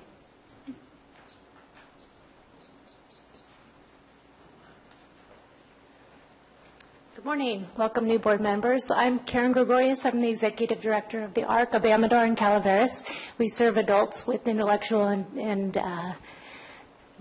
developmental disabilities in both Amador and Calaveras County. And today I want to thank Public Works and Calaveras Transit and Paratransit for their hard work on the service plan and their great service to the community. We serve a large population of transit-dependent adults who utilize the public transit to get to work, gain employment, access services in the community, and they would have no other way to get around the community without this valuable service. I realize that the transit, public transit, is a very challenging issue, and we do support the transit plan. We appreciate the opportunity for input, and I thank the Board of Supervisors for continuing to support this essential service to the community members. Thank you.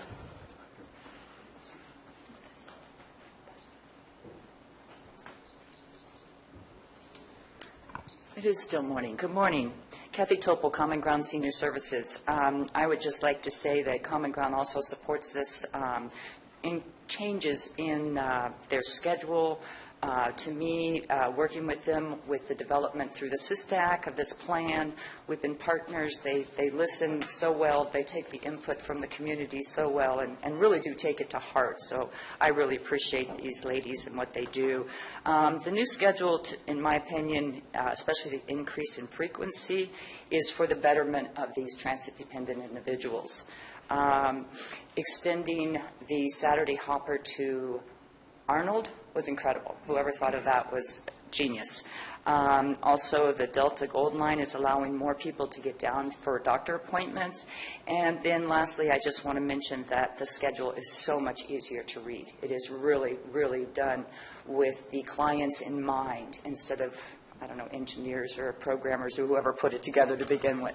And as you can see from our picture up there, thank you for using that one, we work in partnership very closely with Calaveras Transit, and we're very proud of these ladies and what they've done. Thank you. Thank you, Mr. Any other further public comment? We'll bring it back to the board. Any board comment? I'll entertain a motion. Is there necessity? Do we need a motion? Yes, you do need a motion. We do need a motion. If you'd like, I can go over the elements of the resolution. So it does 4 things. Deborah, you might want to read those into the record before we make the motion. Just make it simpler for clarity. All right. The resolution approves the service plan as shown in Exhibit A, and that's the list of the maps and the schedules. The routes and schedules designated as the red line, blue line, copper line, purple line, green line, and brown line, and 2 changes the Saturday hopper schedule that adds service to Arnold and reduces the number of stops in Valley Springs. 3 changes in the fare structure of the Saturday hopper, changing the base fare to $3 and allowing the use of monthly passes on Saturdays, and 4 changes in the Delta Gold Line schedule to accommodate better connections within Calaveras County. And for the result that minor adjustments may be made in the transit timetables without further approval of the Board of Supervisors. Just want to be able to shift things as necessary, small changes. Was that without approval or with approval? Without approval. Okay. Questions? Everybody clear? So moved, Mr. Chair. Motion by Supervisor Tofinelli. Second by Supervisor Mills. All in favor? Aye. Opposed? Passes 5-0. Thank you. Item 20 is from Code Compliance to introduce and waive reading of an ordinance adopting Public Resource Code Section 4290, fire state regulations for state responsibility areas.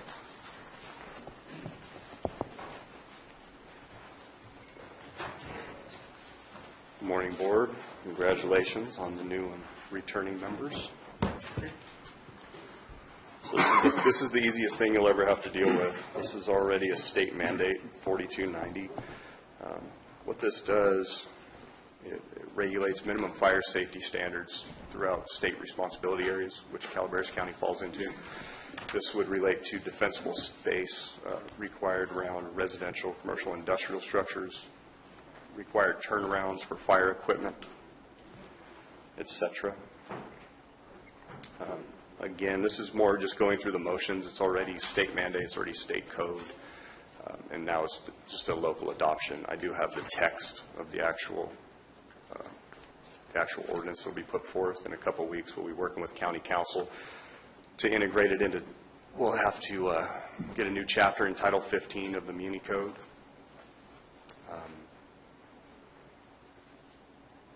That's pretty much what this is.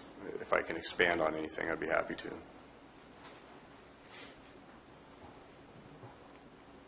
Questions? Introduction and waiver of reading, sorry. It's just a very straightforward, It's as straight as it gets. Yeah. You guys lucked out. Good. Thank you. Board comments? How about public comments on this issue? Cal Fire, thank you for being here. Thank you. Okay. Bring it back to the board. So move. Moved by Supervisor Mills. Second. Seconded by Supervisor Tofinelli. All in favor? Aye. Opposed? Motion passes 5-0 unanimously. Item 21 is also from Code Compliance to introduce and waive reading of ordinance adopting Public Resource Code sections 4291 through 4299, defensible space requirements. So, Board, what this basically is best I can explain is this would be accessory to or ancillary to 4290. This expands on the provisions. The broad language in 4291 through 4299 is also codified in the text I'll be giving to all of you. Like the last one, this is state law. State law, state mandate was a local adoption of a state mandate. Yes, sir. I do have a question. Sure. Does this pertain to improved lots only, or is it to all lots without improvement? 4291 through 99 pertains to all lots, and that would require folks, it currently does require folks to keep their 100-foot defensible space around home structures, power lines over a certain voltage. There's also some language in there for railroad, what would apply to railroad and PG&E. However, they already conform to this. So the turnouts, road improvements, things of that nature, that's only for new construction. Okay. Yeah. Thank you. Question from the board? Public comment? Seeing no public comment, we'll bring it back to a board. Entertain a motion. So moved. Moved by Supervisor Mills. Second. Second by Supervisor Garamendi. I had to think about that. All in favor? Aye. All opposed? Motion passes unanimously, 5-0. Thank you, gentlemen. Thank you. Item 22 is from the Board of Supervisors to appoint the appointment of applicants to serve on various committees, commissions, advisory boards, and county service areas. This item is to accept the first applications that have been received in an ongoing process. You will have these kinds of items throughout the year to fill vacancies that exist or vacancies that occur midterm and we advertise for and then receive applications and come to you for recommendation. What I'd like to do is go through each of them, go through them one at a time to give you the opportunity to look at the names, and if they're in, if it is a district appointment to be a representative of the district, then usually what happens is the supervisor from that district will concur with the recommendation and the board will move forward. Generally, what we do is that we will go through and we will make the selections of the applicants and then do one motion and second at the end. Okay. Does anybody have any questions? Okay. So the first one that we are going to consider is for the Agricultural Advisory Committee. These vacancies were advertised as part of the annual advertisement done in October of 2016. There is 2 applications for 2 vacancies. One, both terms expire December 31st of 2019. There is one for District 1, and the applicant is Francisca Shabram. And there is one for District 2, and an application was received from Richard Smith. I believe that the Agriculture Commissioner would like to speak to this. Public comment, Mr. Commissioner? One quick note. Is there still a vacancy in District 5 as noted? The only ones that are listed are the ones that we have applications for, and yes, there is still a District 5 representative that's available. Okay, thank you. Kevin Wright, Agricultural Commissioner. I would like to request that we postpone consideration on this particular for the Ag Advisory Committee. There's, just so we get a full complement of applications, I think there's members out there in the community who may have been surprised that it was going to come up so quick at your first meeting of the new board. And so, although I know both of the applicants, Mr. Smith and Francesca, they're both very well qualified. I am a little bit concerned that that the former incumbents may not have even known that they had to apply again when their term was up. And there were also some other applications out there that they may have not got them in yet because they didn't know it was going to be this quick. So just to assure that we have a full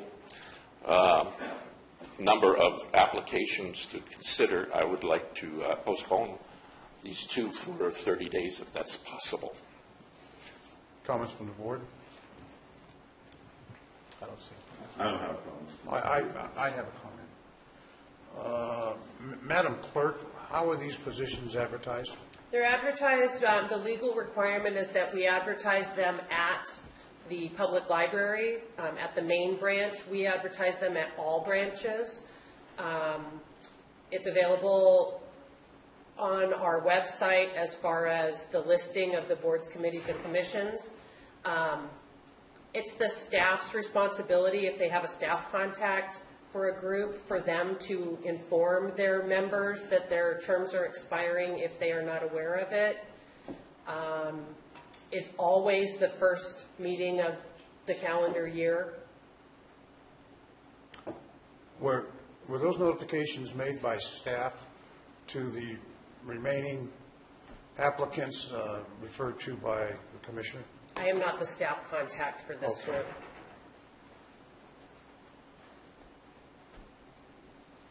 Comments? Well, just let me say that although I put forth back in December that there were openings that were coming up, as far as that goes, I don't think I made it clear to my constituents that the vote would be at the first meeting of your session. And so therefore I believe that there are qualified candidates out there who may be surprised that we would be voting on it today. Commissioner, how much time would you need to make those notifications? 30 days.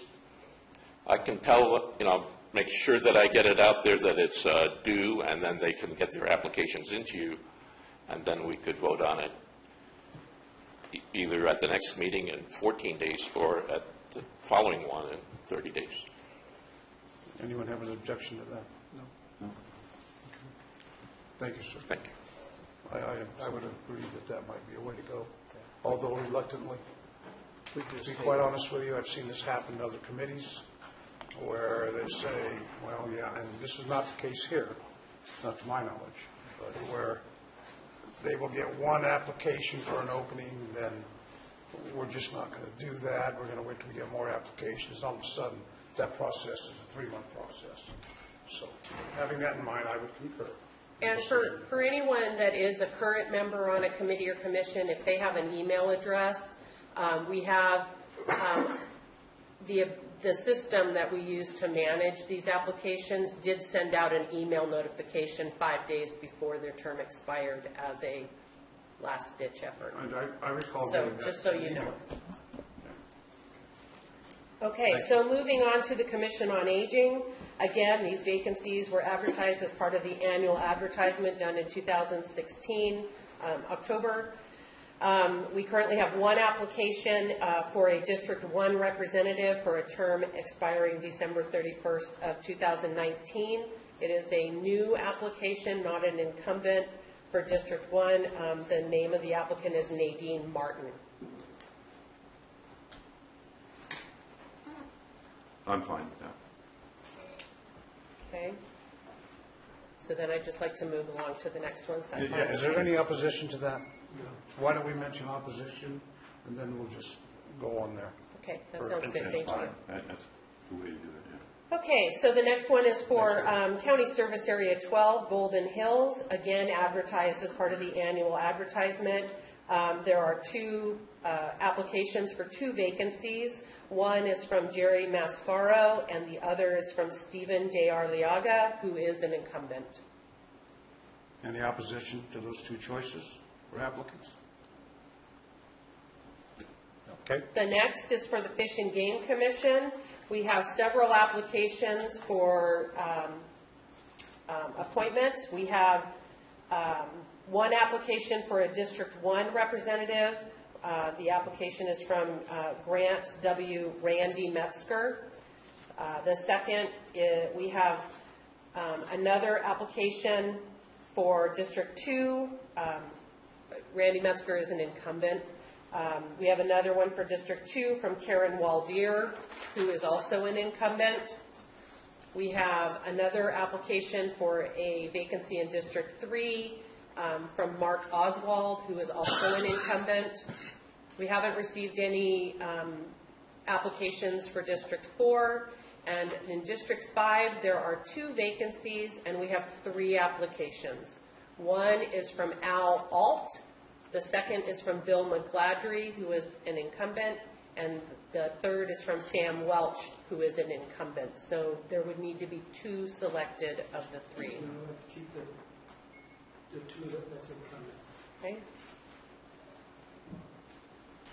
I would agree with that and concur with the 2 applicants that are incumbents. Okay. For the IHSS Advisory Committee, we have an application for a current or past consumer. We have an application from Diane Van Overloop McNown. She currently serves in a different capacity on the committee, but would like to be considered for the current or past consumer. So she is an incumbent, just in a different role. Any opposition? Thank you, Clerk. The next is for the Mental Health Board. We have a vacancy for a term expiring December 31st, 2019 for a consumer or family member. The 5 does not mean District 5, it's just how I have to number them. So it's for a consumer or family member, and Patricia Davis is the incumbent, and she has submitted her application. Any opposition to Ms. Davis? No. Thank you, Clerk. Next is the Parks and Recreation Commission. We have 4 applications, one for each district for District 1, District 2, District 3, and District 5. The District 1 application is from Judy Allen, who is the incumbent. The District 2 application is from Reuben Childress, who is the incumbent. The District 3 application is from Alice Montgomery, who is the incumbent. And the District 5 application is from Kevin Ost. He is not an incumbent. Any opposition to the incumbent's application?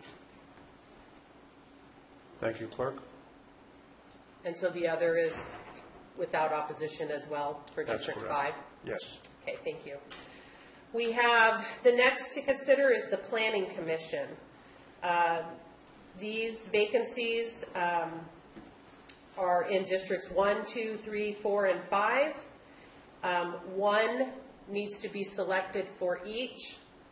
For District 1, we have an application from F. Joseph Bocelli, Jr., and an application from George C. Fry, Jr. You know, this is, I talked to the current person last night, Ted, had a conversation with him. He's been on this board for 20 years. I think that's a record. And I fought with this for a long time. I know both the gentlemen here that have applied for this.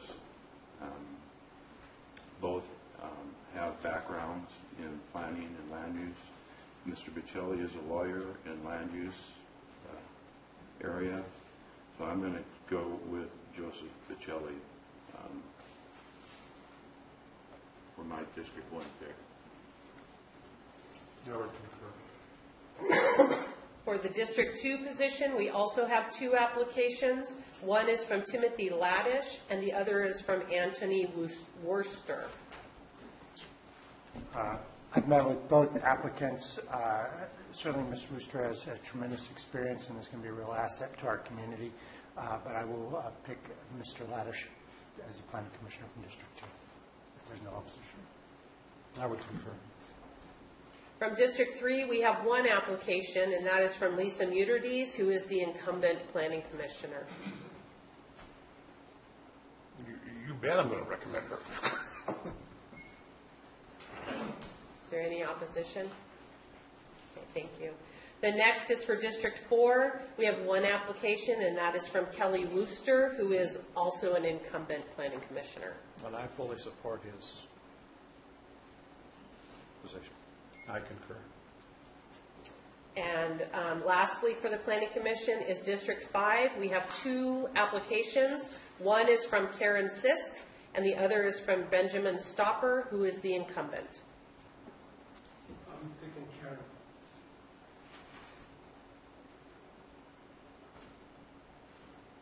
Okay. The next is the Prevent Child Abuse Council. We have several vacancies, and the first one is for a representative of a parent, foster parent, or caregiver. Ileana Greisiel is the incumbent, and she is recommended by the Prevent Child Abuse Council. The next is for a representative of Health and Human Services. There are two applications. One is from Maylee Johnson. The other is from Jane Presto. The application of Jane Presto is the one recommended by the Prevent Child Abuse Council membership. And we have, the last is for another representative of Health and Human Services, and an application was received from Carrie Cannon, which is also recommended by the Prevent Child Abuse Council.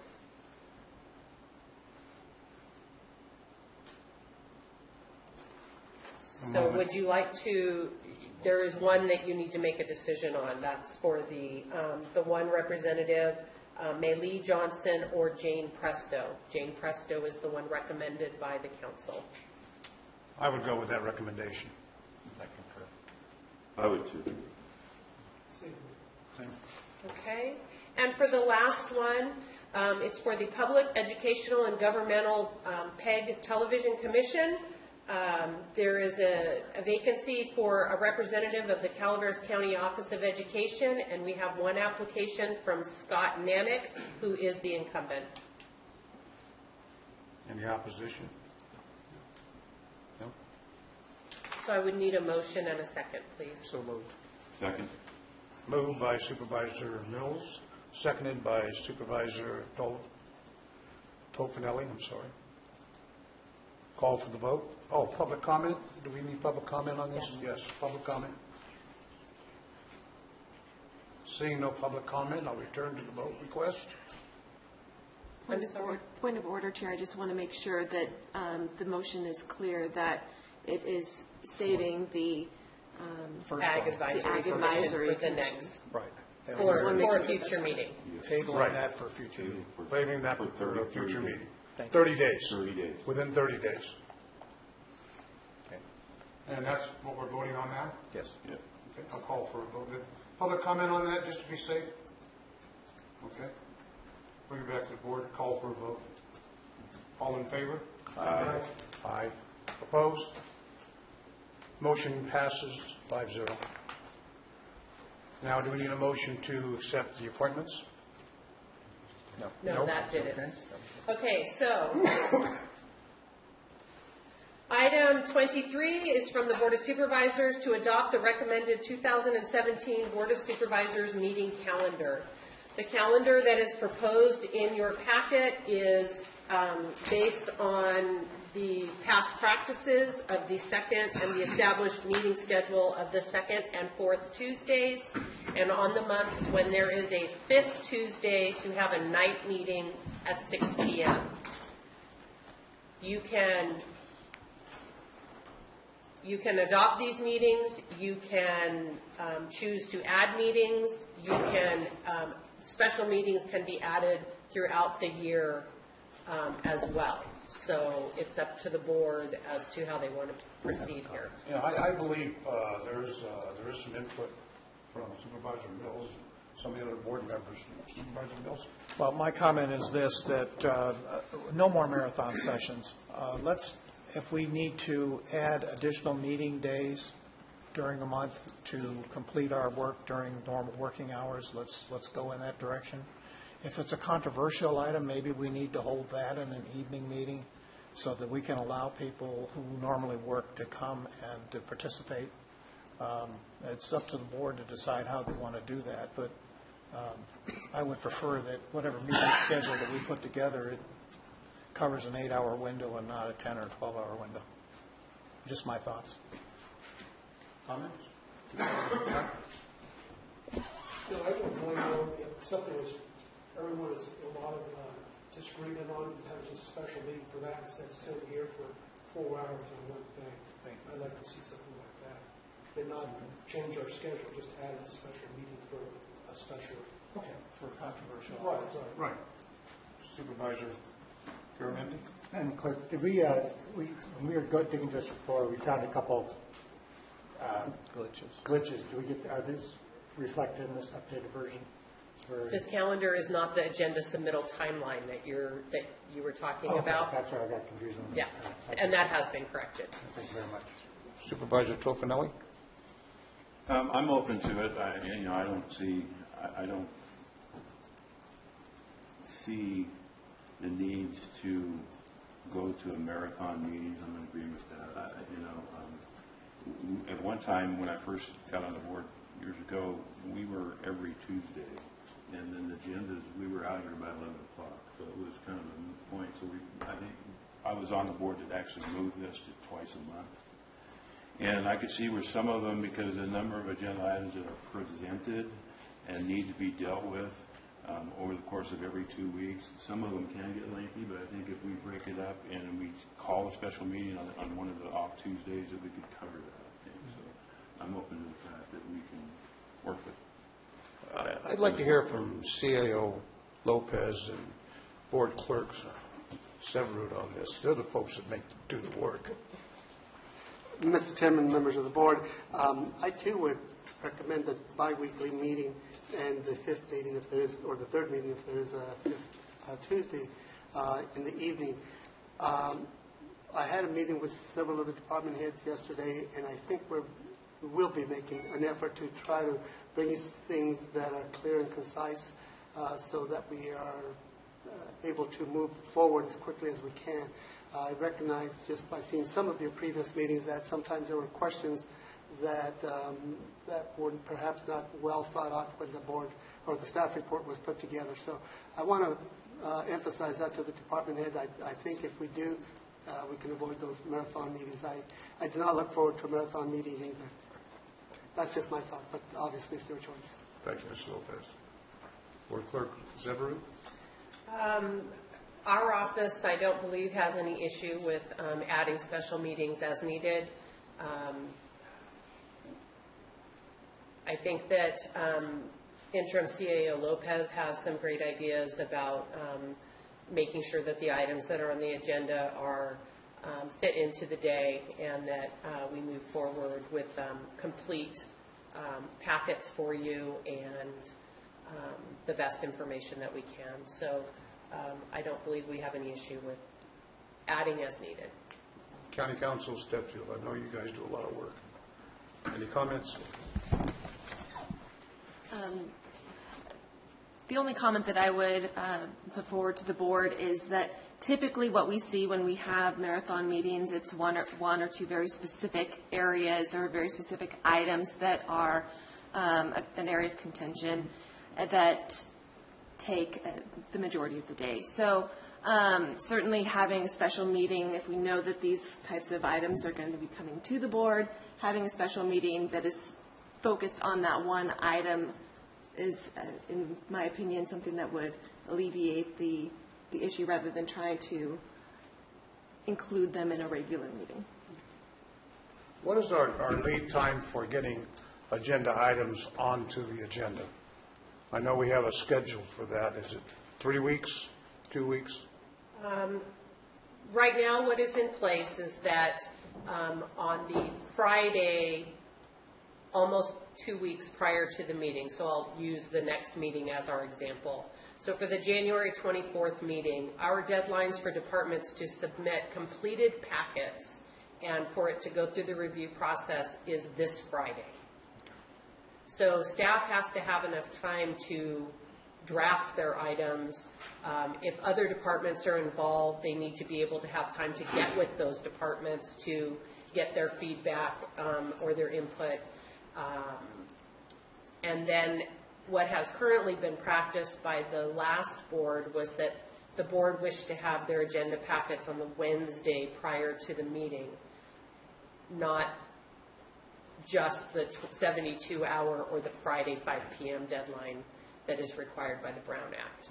Right, so the timelines that we have in place are with the intention of meeting that Wednesday time, if that's when this board would like to have their packets. Thank you. Any public comment on this issue?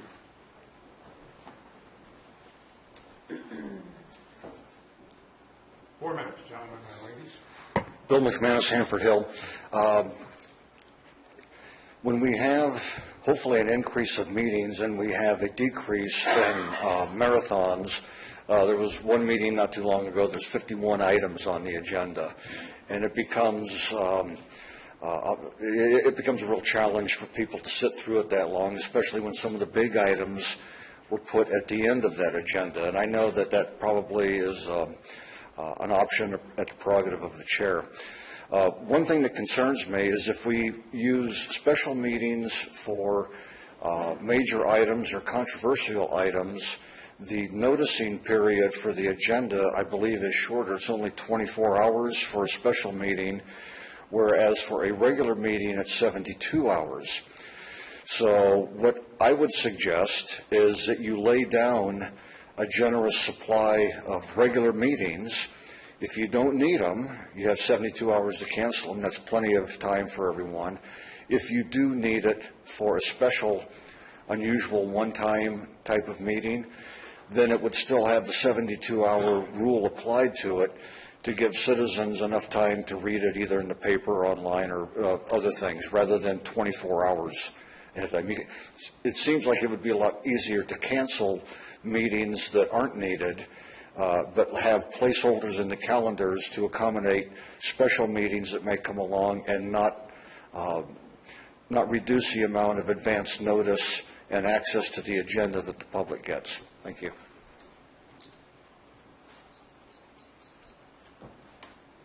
Mr. McManus, thank you very much for that. I wanted to share that some time ago when we were talking about going to bi-monthly meetings and the night meetings, we've had those conversations for years. The reasoning for selecting the night meetings on the 5th Tuesday was because, in large part, because there are many, many meetings throughout the county and everybody's involved in lots of different things. But nobody says, our meetings are on the fifth Tuesday of the month. It's the first and third, or the second and fourth. But they don't generally say on the 5th Tuesday. So that makes it open to everybody, and it doesn't conflict with their other meeting schedules in the county. There was something else, and I've forgotten what it was. But anyway, thank you. Oh, excuse me. I remember now. When you mentioned about special, somebody mentioned if there's a special contentious type issue, to maybe do it on a night meeting. Well, if you're planning to give it 8 hours, we'll have to bring our sleeping bags. It's just won't work very well. But anyway, thank you very much. Vicki Reinke, Angels Camp. On the meetings, I appreciate what you guys are looking to do because it sounds like it might give us more time. But there was a couple other issues. One is the preparation prior to meetings, what I've seen in the past, and I understand it's kind of the nature of the beast, but if there's a topic that you have to deal with that you feel as Board of Supervisors didn't give you enough time to study it, please, I hope in the future you'll let them know and say, can we bring this back to another meeting? So that's one. And the other is that the public wants to hear your opinions on things. That's what makes meetings go longer. I understand that. But be careful when you're trying to streamline that isn't something you cut out of the information, especially with the Brown Act now. You know, we can't just have you guys chatting with each other and making some decisions. So it's very important for the public to start hearing your rationale. And so anyway, I guess I just want to remind you of that while you're streamlining, and hopefully you don't have meetings that go beyond 8 hours. Thanks.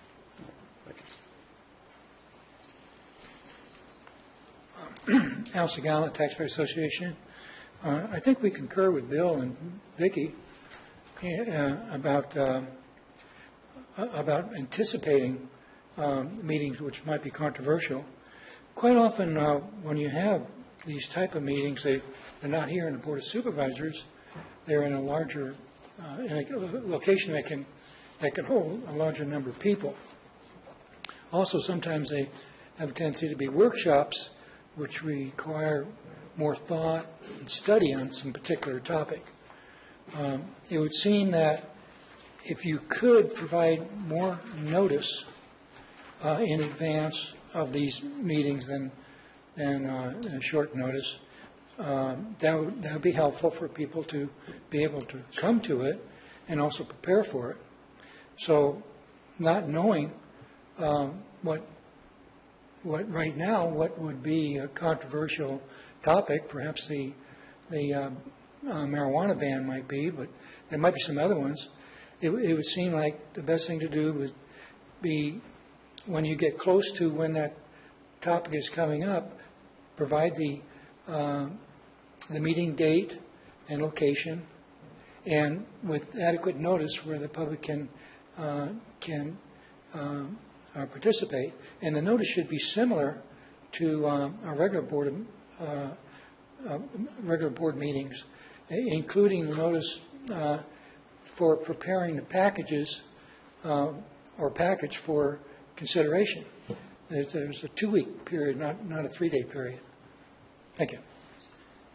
So, Chair, just to dovetail onto Mr. Segala's comments, what we do is the adopted board calendar, every meeting is built into our electronic system, and it's posted on our website. So every meeting right now that is anticipated to be a regular meeting is listed there, including night meetings. In addition to that, we normally have a portion of the agenda that's at the very end that says upcoming items, and we list special meetings that would be coming up that we know about, or special topics of discussion. So like we've listed, like in September, we were going to talk about the general plan. So we listed that so that people would know things that were coming up and what we would be looking for. So we do provide that information on a regular basis. So today's agenda doesn't have that upcoming items because we didn't have any yet.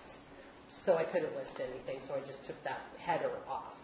But normally that's where that would be. Thank you very much. Yeah, I think that you as board members are going to know of issues that are really hot in your district. And you're going to get correspondence in advance, and you can make the adjustment with the chair and the supervisor of that district that has an issue. You just really can't not know that. I spent many years in the land use planning department at planning commission meetings and figuring those kinds of things out in advance. And we would shuffle them off to another meeting that was a lighter agenda to do that. It's just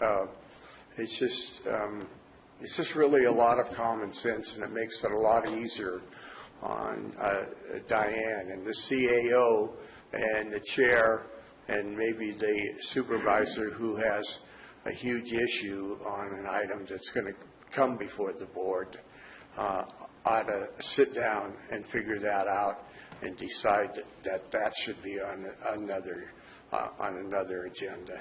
And that's my suggestion. Yeah, Mr. Fry, it's a very good suggestion. It's my intention to follow that philosophy here with our new board. I'd like to take just a quick moment and recognize,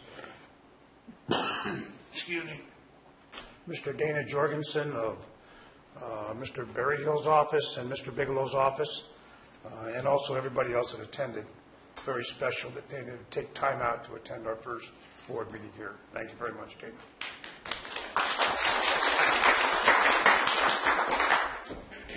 Any more public comment? Good morning. Hi. Or afternoon, maybe guys. Rebecca Turner, clerk recorder, clerk to the board for the purposes of this discussion. I heard you guys talking about the meeting calendar. And my only concern at this point, I'd be more than happy to accommodate whatever it is you guys wish to do, is that the board clerk currently has a lack of staffing if the meetings were to go to every week. So that's something that definitely is an option in our eyes. However, who would serve as backup if Diane had to be here every Tuesday? I'm more than happy to serve as her backup. The only issue is I'm the department head for 4 departments, and that makes it very tough to say, yes, I can sit in a board meeting as her backup and be available. So if it was to go to every week, we would be coming back and saying we definitely need another clerk to the board to back her up. So that was just my input. Thank you. Thank you. Any further public comment? I'll bring it back to the board. Any further board comments? We need a motion on to accept the calendar. So moved by Supervisor Mills. Second. Second by Supervisor Tofinelli. All in favor, say aye. Aye. Aye. Opposed? Motion carries 5-0. Okay, we have, okay, just a quick moment, Madam Clerk. We have a presentation at 12:30. And reporting out will take us about 15 minutes, maybe? You do have the continuation of public comment from We this do, morning. that's right. Okay, thank you. And then we can move to that. That is next. Okay. At this time, we're to continue public comment, general public comment. Anybody that has comments, please feel free to come to the microphone. You'll have 4 minutes. I don't want to feel like Jack in the Box, but, you know, I've been coming to these meetings since January of '78. I've missed a few, obviously. But the biggest concern I have, and I had that as an employee, is that when boards came and went, that it seemed to be the same thing over and over. We pay a CAO a salary and all the benefits, and certain board members throughout the years, from 1978 up until now, they wanted to micromanage the CAO and run to the department heads instead of going through the CAO. And if you want to do that, then don't have a CAO, and we can save about $200,000 a year. And I'm not being critical when I say this. I just don't think it's really good management. And I'm hoping, after 39 years being in this county, that this board will make a change. I'm real hopeful. I think we have a great new board, and I hope for it to go places that will improve the county and the constituency in this county. So I'm just giving that food for thought that if you have an issue, I mean, unless it's a crisis, please use your CAO. Otherwise, you're not backing your CAO. And, you know, I live a short distance from here. I know a lot of employees. Their biggest complaint is that everybody on the board is running around behind the CAO, and the CAO doesn't have any backing. And it's really a sad commentary.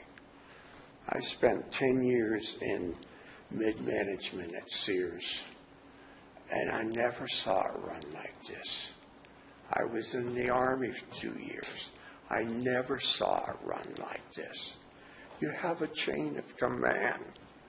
So I'm pleading with you to start using it. I see some real talent on this new board, and I hope that you will take this to heart.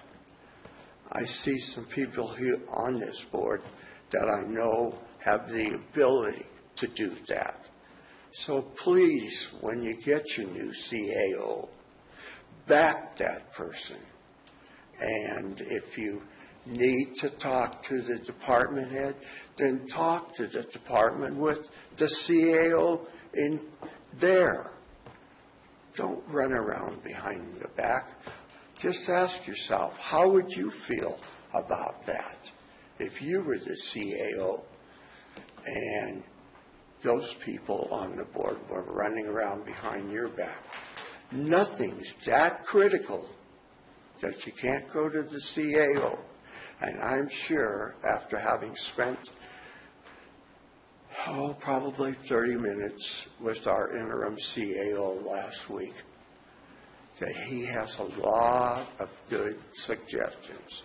And I am appreciative, even though I'm not so sure if I was the board member, I could have selected an interim CAO when you've got a new set of Board of Supervisors coming on board. But I think they made a very good selection. So please listen to them. Thank you very much. Especially you're the carryover. I think they made a very good selection. So that's all I want to say about it. Now I'm going to wait and see if we can bear the fruit. Appreciate your comments, George.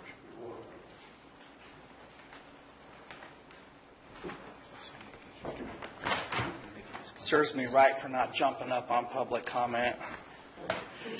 Dana Jorgensen, I'm with Senator Berryhill and Assemblyman Bigelow. New board today. Just wanted to greet you all, say hi. I'm still here. I didn't know what to think when I got here today, and just observing the five of you, I'm pretty pleased with what I'm seeing. I'm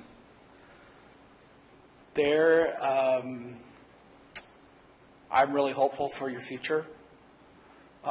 You've had a long haul recently. I think, frankly, your jobs are harder than the jobs of the supervisors in Tuolumne or Amador, honestly. And I wish you well on that, and I feel good about where you're going.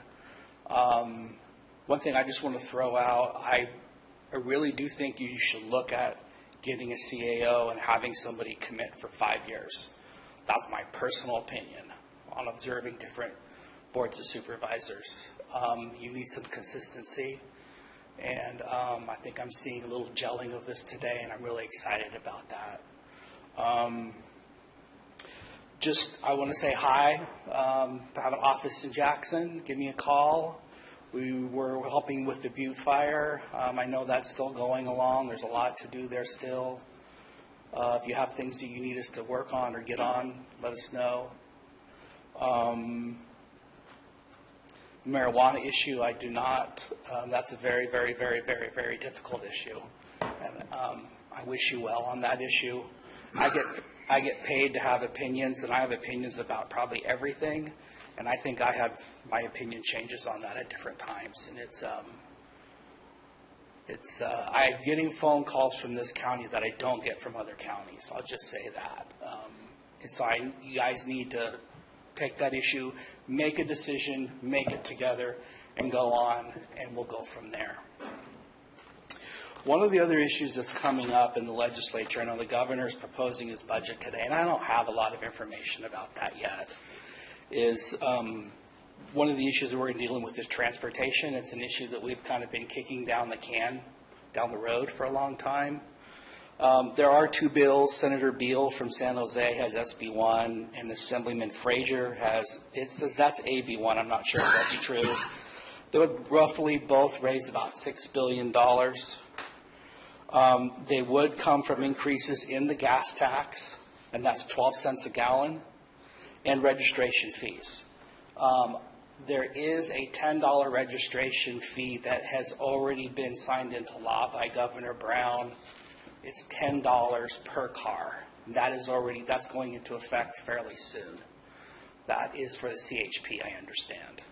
So this would be on top of that. So I was following your transportation presentation. I know one of the inputs was the gas prices. That might be affected somewhat. I do think something is going to occur with that issue this year. 30 seconds. For Assemblyman Bigelow, if we're going to have a transportation bill, it's got to be for roads. You need roads that need to be fixed and patched with probably some intersections. I know you probably have a lot of proposals that you would like to do. I love to see the one in Valley Springs that was finally done. That took forever. So let's find some new ones on our list, and let's work on those as well. And paying down debt. We're here to listen to you. I hope you will love to work with you. And my job is to give people information. I found on Wayfair, the clock looks similar to that one. It says it's $299, but it's 20% off. And 2-day free shipping. So I'm going to maybe let you that's the continue answer. because that was asked several times. Huh? I do have a price. Okay, secret price. But I am going to cut you off. Okay. Thanks a lot. Good luck. Yeah, for a little bit. Yeah, we're going to be done here pretty quick, it looks like. Yeah. Okay. Yes, you bet. We do have several other speakers, I believe. Hi, Board. I'm Trevor Whitkey. I'm a recent addition to the CCA Board. First off, congratulations to everyone incoming and the incumbents. You guys have all done a very good job, and congratulations on winning your respective elections.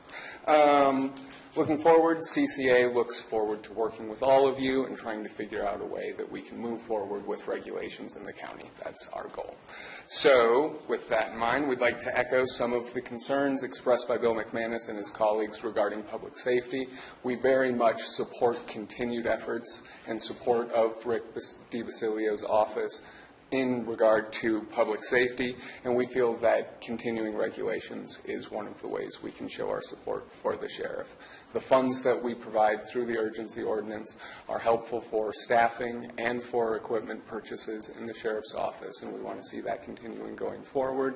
We also want to see the taxation through Measure C and the funds that we raise through those canopy tax going to supporting the sheriff's office. And we think that the primary way to actually address some of the budget issues is through this windfall that we can get through Measure C taxes.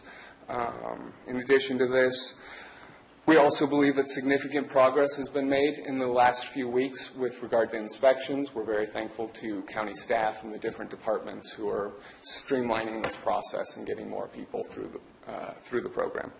And we also want to say thank you to the sheriff for having eliminated a record number of illicitly grown marijuana plants in the county this last year. We think that the urgency ordinance and continued regulations are going to help in that effort to clamp down on illicit cultivation and make it so we have a strict, robustly enforced, regulated system where we don't have diversion going into the black market and things of this nature. And so, yeah, we just want to say thank you to everyone, and we really do look forward to working with all of you in the coming year and hope that we can keep these regulations going.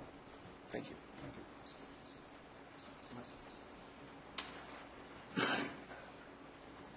Mike Falvey, Mountain Ranch. Number one, I think that I represent a fair amount of your constituents that, for whatever reason, they don't come to these meetings. But I think you can look at me and feel that I speak for quite a few people in the area. With that in mind, for you who don't know, I'm a 40-year-plus resident of District 2, Mountain Ranch, kind of in the middle of the Butte Fire, within a mile of the geographical center, and as far as I'm concerned, right in the middle of the invasion. A couple weeks ago, a cat moved into the property next to me that was sold July or August. The house burnt down. It's been vacant ever since. Someone bought it. They told the realtor they were going to grow. They moved the cat in, and they leveled the hill. As far as I'm concerned, and they're going to grow. I went up there on my quad. I trespassed, but there was no one there. They've got their areas for the grow. As far as I'm concerned, if a ban passes, you're going to be looking at that from now into perpetuity. We need regulation. Without regulation, there's going to be guys moving in doing that, bringing their cats in, putting in their plants with no repercussions from law enforcement or the county. I got a flannel on, I got a hat. You might say, that guy, he's speaking from he looks like a grower. I'm not a grower. I grew 40 years ago in Mountain Ranch, but I neither grow nor use the product anymore. What I'm concerned about is this county's future. And with a ban, we're going to get run over. I know growers in the Mountain Ranch area, I've been told by legitimate sources that they're looking forward to the ban, and they're going to double down their efforts. Like they're going to Vegas, they're doubling down. Who's going to pop them? They go into those back 40s, they can do whatever they want to do. No repercussions. So I would highly encourage you, number one, I didn't realize that the ban proposition would be coming in front of you for a vote before going to the people. That would be wrong, number one. So I wouldn't go there. Number two, I would highly encourage you to renew the urgency ordinance and then immediately get some regulation going. Because without regulation, and a ban is not regulation, a ban is a ban. Without regulation, we don't stand a chance out there. I'm surrounded. I'm going to have to move. I don't stand a chance. I want regulation. I want the sheriff driving up the driveways. And with the ban, we won't have that. So please renew the urgency ordinance with an eye towards regulation, taxation, tax the heck out of them, okay? And use that money to build up law enforcement and take care of a problem that was created by your predecessors. They kicked the can down the road. Nothing intended personal, Mr. Olvera. 30 seconds. But I started talking to my supervisor and other supervisors 3 years ago. I saw it coming. The Butte fire hit. We're dead meat. So please regulate. Don't ban.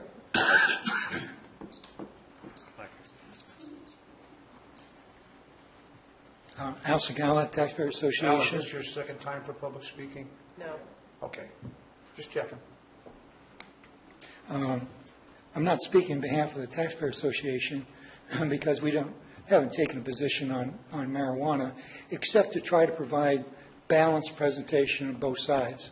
And we've done that through our Taxpayer Alert TV program, and also in meetings with Board of Directors where we've invited both people to try to have a meeting of the minds on the topic. And there's so much I don't know about this issue. It seems like the feeling is we got a bad product, bad people, get them out of the county. Well, that's pretty clear and simple to look at. But when we look closer, maybe it's not really true. Not really true. And then the next thing is, we've got to have government do something. It's got to be government's responsibility. If it happens in the county, the government's responsible. Well, that's not really true either. Unless you're a totalitarian state, and we're not there yet.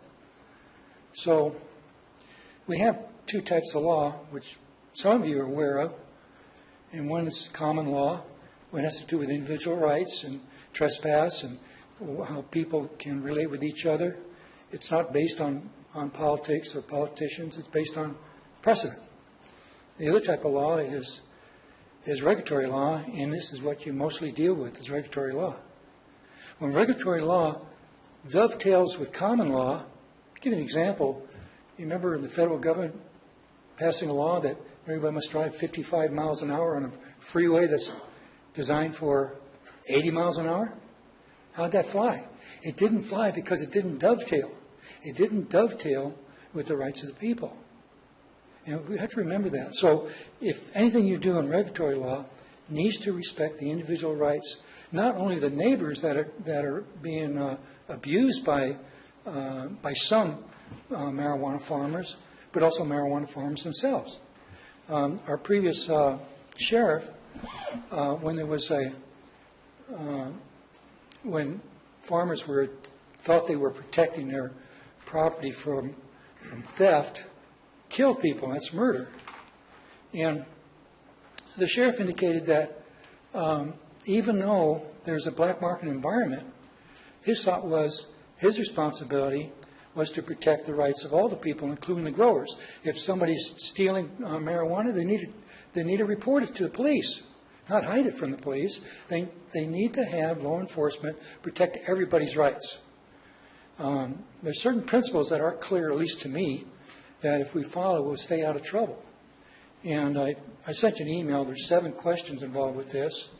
And but probably the biggest thing that I personally would like to see, because it's so important, and there is a large number of people on both sides of this issue, is to don't try to pass the law yourself, and don't ignore it. 30 seconds. Put it on the ballot and let the public decide. Thank you. Thank you.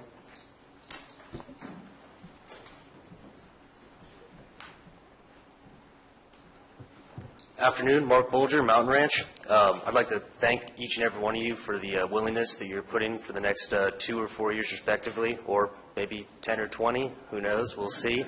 Often it's a thankless job. I very much appreciate the time you gentlemen are willing to put forward. We've got some huge issues breathing down our neck right now: tree mortality, butte fire recovery, the general plan, and cannabis, I guess. So I would like to echo Mr. Whitkey's sentiment that, the Calaveras Cannabis Alliance is looking forward to continuing to work with the Board of Supervisors and county government. I think that the passage of Measure C is an opportunity that this county cannot turn its face against. I'm saddened to hear some of the stories that are coming from certain aspects of this industry. While I do think they are on the periphery of the normalized above-board producers that have stepped up to work with the county on this, they do exist. And we can't stick our head in the sand. They're not going to go away. The only way we're going to deal with that is tackling the issue.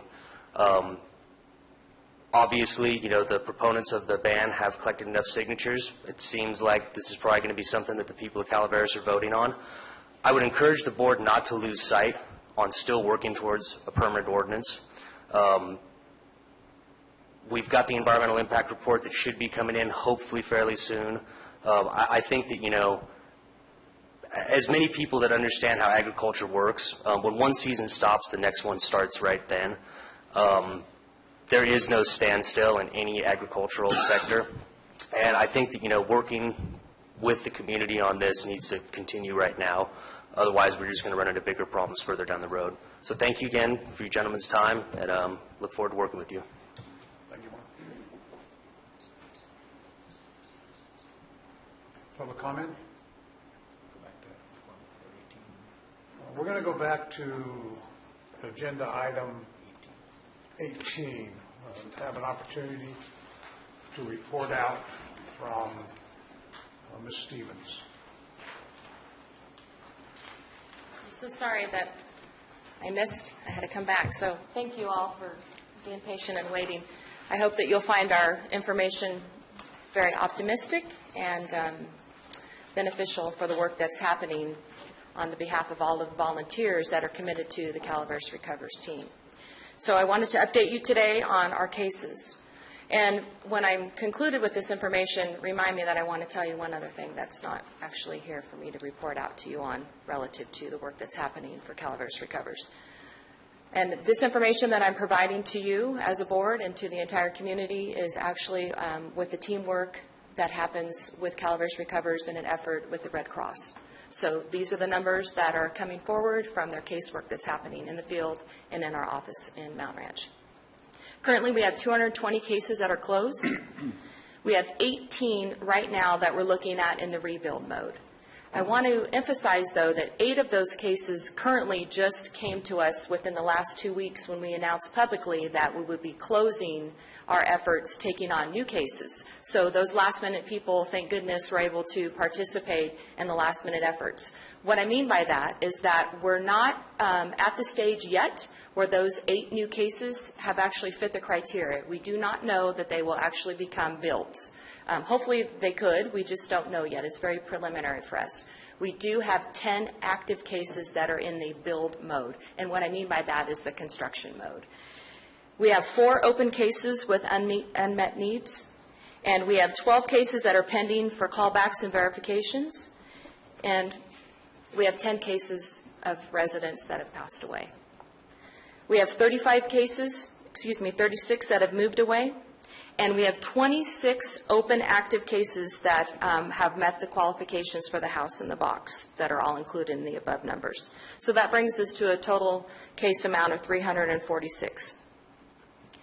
So what I wanted to say to all of you is I want to encourage each one of you, especially the 4 of you that are new in this role, respectively new in this role consistently with positive respect to our District 1 supervisor, that we as a team for Calaveras Recovers and we as a board would love to see any of you at any time and any of the department heads within the county and any of the community members attend any one of our board meetings. We meet the 3rd Thursday of every month at 4 p.m. at the Church of Latter-day Saints here in San Andreas on Churchill Road. So we would love to see any of you at any time. You can come and meet all of the people that are doing a lot of heavy lifting. We have a lot of work ahead of us. We feel very optimistic about the work that's happening. We have amazing community partners within Calaveras County and beyond, including our Tri-County area. We have amazing relationships with FEMA, Cal OES, and all of our volunteer organizations throughout the nation. You should be very proud of the work that has happened here because it is 100% voluntary. So our entire board is volunteer. We all, most of us, are working professionals and have other responsibilities, but we're very committed to seeing this forward. We know that, hopefully not in our lifetime, but we do know that there probably will be another catastrophe for Calaveras County, and our intention is to lay the groundwork going forward so that in the event that something happens in the future, this framework will already be established. So that's all that I have for you today. If you have any questions at any time, please contact us. We have an amazing website that volunteers have put together. And again, I know there's a lot of things happening in Calaveras County. I've lived here 40 years. I've been on that roller coaster. But there's a lot of really good things happening in Calaveras County, make no mistake. So what was your additional thing you were going to tell us? That was it. I wanted to implore all of you, encourage you to come to any of our meetings anytime. And some of you I've seen attend. But it's just, I think, important for you to know that this is something that you can be involved in, but not in a hands-on way. You have enough going on. But you could just come and get a feel of the work that's happening, meet the team of people that are dedicated. I'm very minimally involved. The heavy lifters are the Alan Senders and the Lori Giannini's and our case management team. Those are the people that have worked effortlessly. And some of the existing board members prior to that were actually on this board that gave us tremendous support. So going forward, it's a good new day for Calaveras County, but we certainly don't want the public to ever lose sight that we have multiple families in Calaveras County that are going to be rebuilding, maybe not physically in the way of a home structure, but they're rebuilding emotionally. And, I've said this 100 times, and I'll keep saying it. If you can't give monetarily donations, we'll take your love and support and prayers any day of the week. So, thank you. Ms. Stevens? Yes, Mr. Garrett. I just want to thank you very much for the work that Calaveras Recovers is doing. I understand a couple homes, one's getting close to completion. I believe volunteers from the Nazarene Church. Yeah, is that correct? And then the Mennonites are getting ready to start on another one. So exactly. Congratulations on keeping things moving forward and cracking that whip and keeping all of us online too. It's a good day for our community in every way. So thank you. Thank you for acknowledging that. We have a great team. Thank you. You have a great team.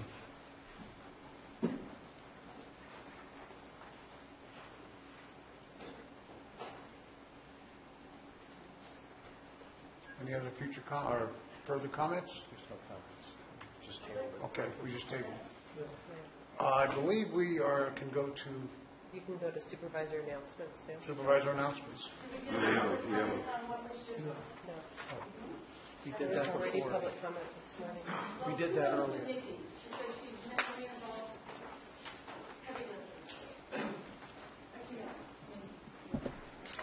Supervisors announcements, board member announcements in compliance with AB 1234, chaptered as Government Code Section 53232.3D. This is the time for board members to report on meetings attended on behalf of the county and to carry out their duties as a county supervisor. I think we'll start with Supervisor Tofinelli. I don't have anything to report at this time. Supervisor Jack Garamendi. Supervisor Clyde. Thank you. Yeah, what I'd like to bring up traffic ordinance in the heavy population areas. And I can't talk too much about that because it's not agenda. And I'd like to have that put up when we have staff come in and get that started. Because my neighborhoods are real populated and we have a lot of problems with traffic. I talked to Rick, the sheriff, and there's some things he needs to bring up that it needs to be in front of the board. And also, I like to review our noise ordinance because it got really ripped down the last time. Because my district, I can pretty much walk my whole district. It's real high populated. Right. And it needs to be treated a little different than someone, on 100-acre lots and stuff. So I'd like to see the board. I think we can, if you'll send an email to our board clerk, she can arrange to sit down study session on those issues. If we need one, or direct us in the right Public Works, CHP, Sheriff's Department, on the traffic issues, noise issues, yes. Thank you. Thank you. Supervisor Mills? Yeah, I just have a number of items I'll also email to the board clerk as well. I'd like to have some type of a review of our organizational chart and reporting structure in advance of the hiring of a new CAO so that we're all kind of on the same page with that in a discussion, an open discussion. I believe that we need to possibly review the boards, the committees, the commissions that we have for their value that they're bringing to us. Oftentimes, we may be sitting on a committee or a commission, and what value is it for us as a whole? Just an opportunity to have that discussion. I'd like to see correspondence back at the end of the agenda. I know it's been on and off over the years, and maybe it's a discussion that the board needs to have. Kudos to staff in this rainy period. Really a great job. Public Works, the sheriff, the MAC team, the public information officer, everybody, they put it together.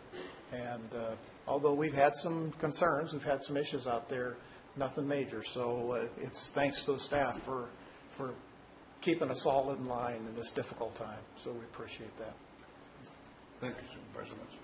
I have a couple of things to report out on. We attended, of course, our new Board of Supervisors swearing in last Tuesday.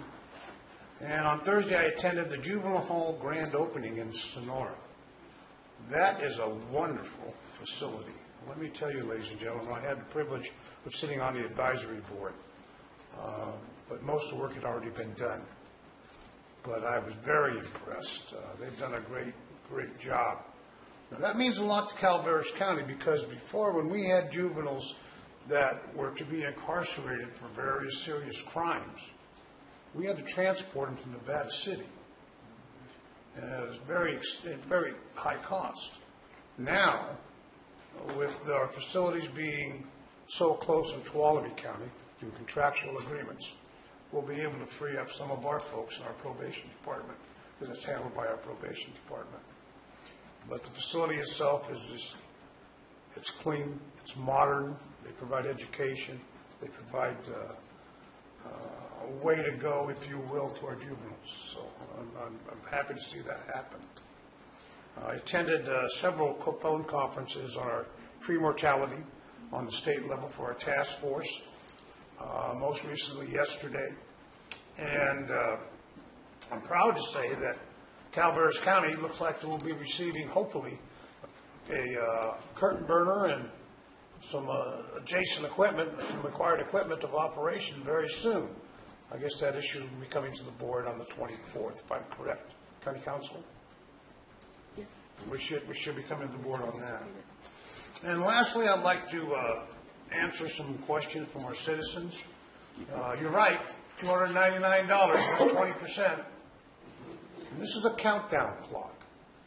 Now, this is being used in several different counties, and believe me, folks, it actually facilitates our public speaking and our addressing by the public, and we get enough time to say what we need, but it gives the opportunity for folks to say what's on their minds.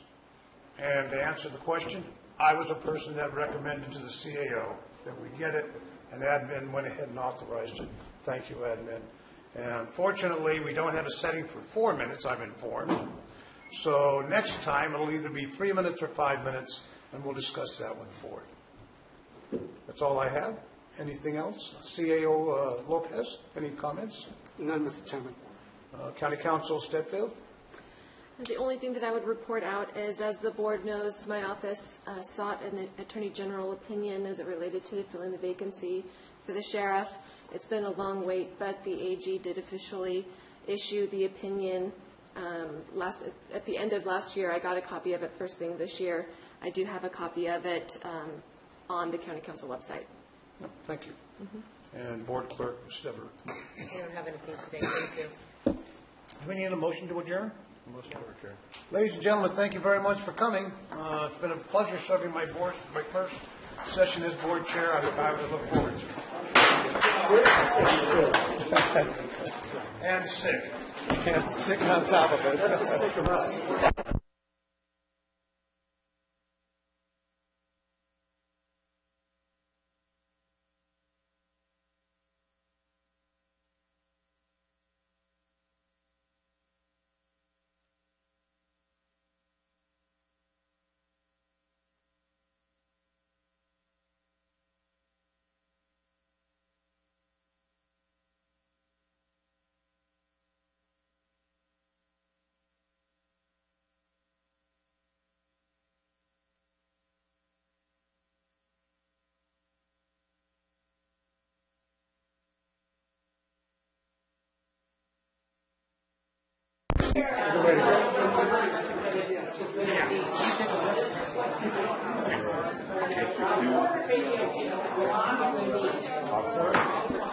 Jeff, all the roads, so you can put that's all shut down.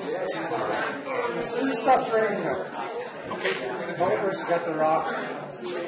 We're good to go. I got a call. Oh, I got a call. Right. I'm not even, I'm too close to it. What's your organization? You guys had an organization. Thank you. Who's the executive director? I'm good. I don't want to get too sick. There we go.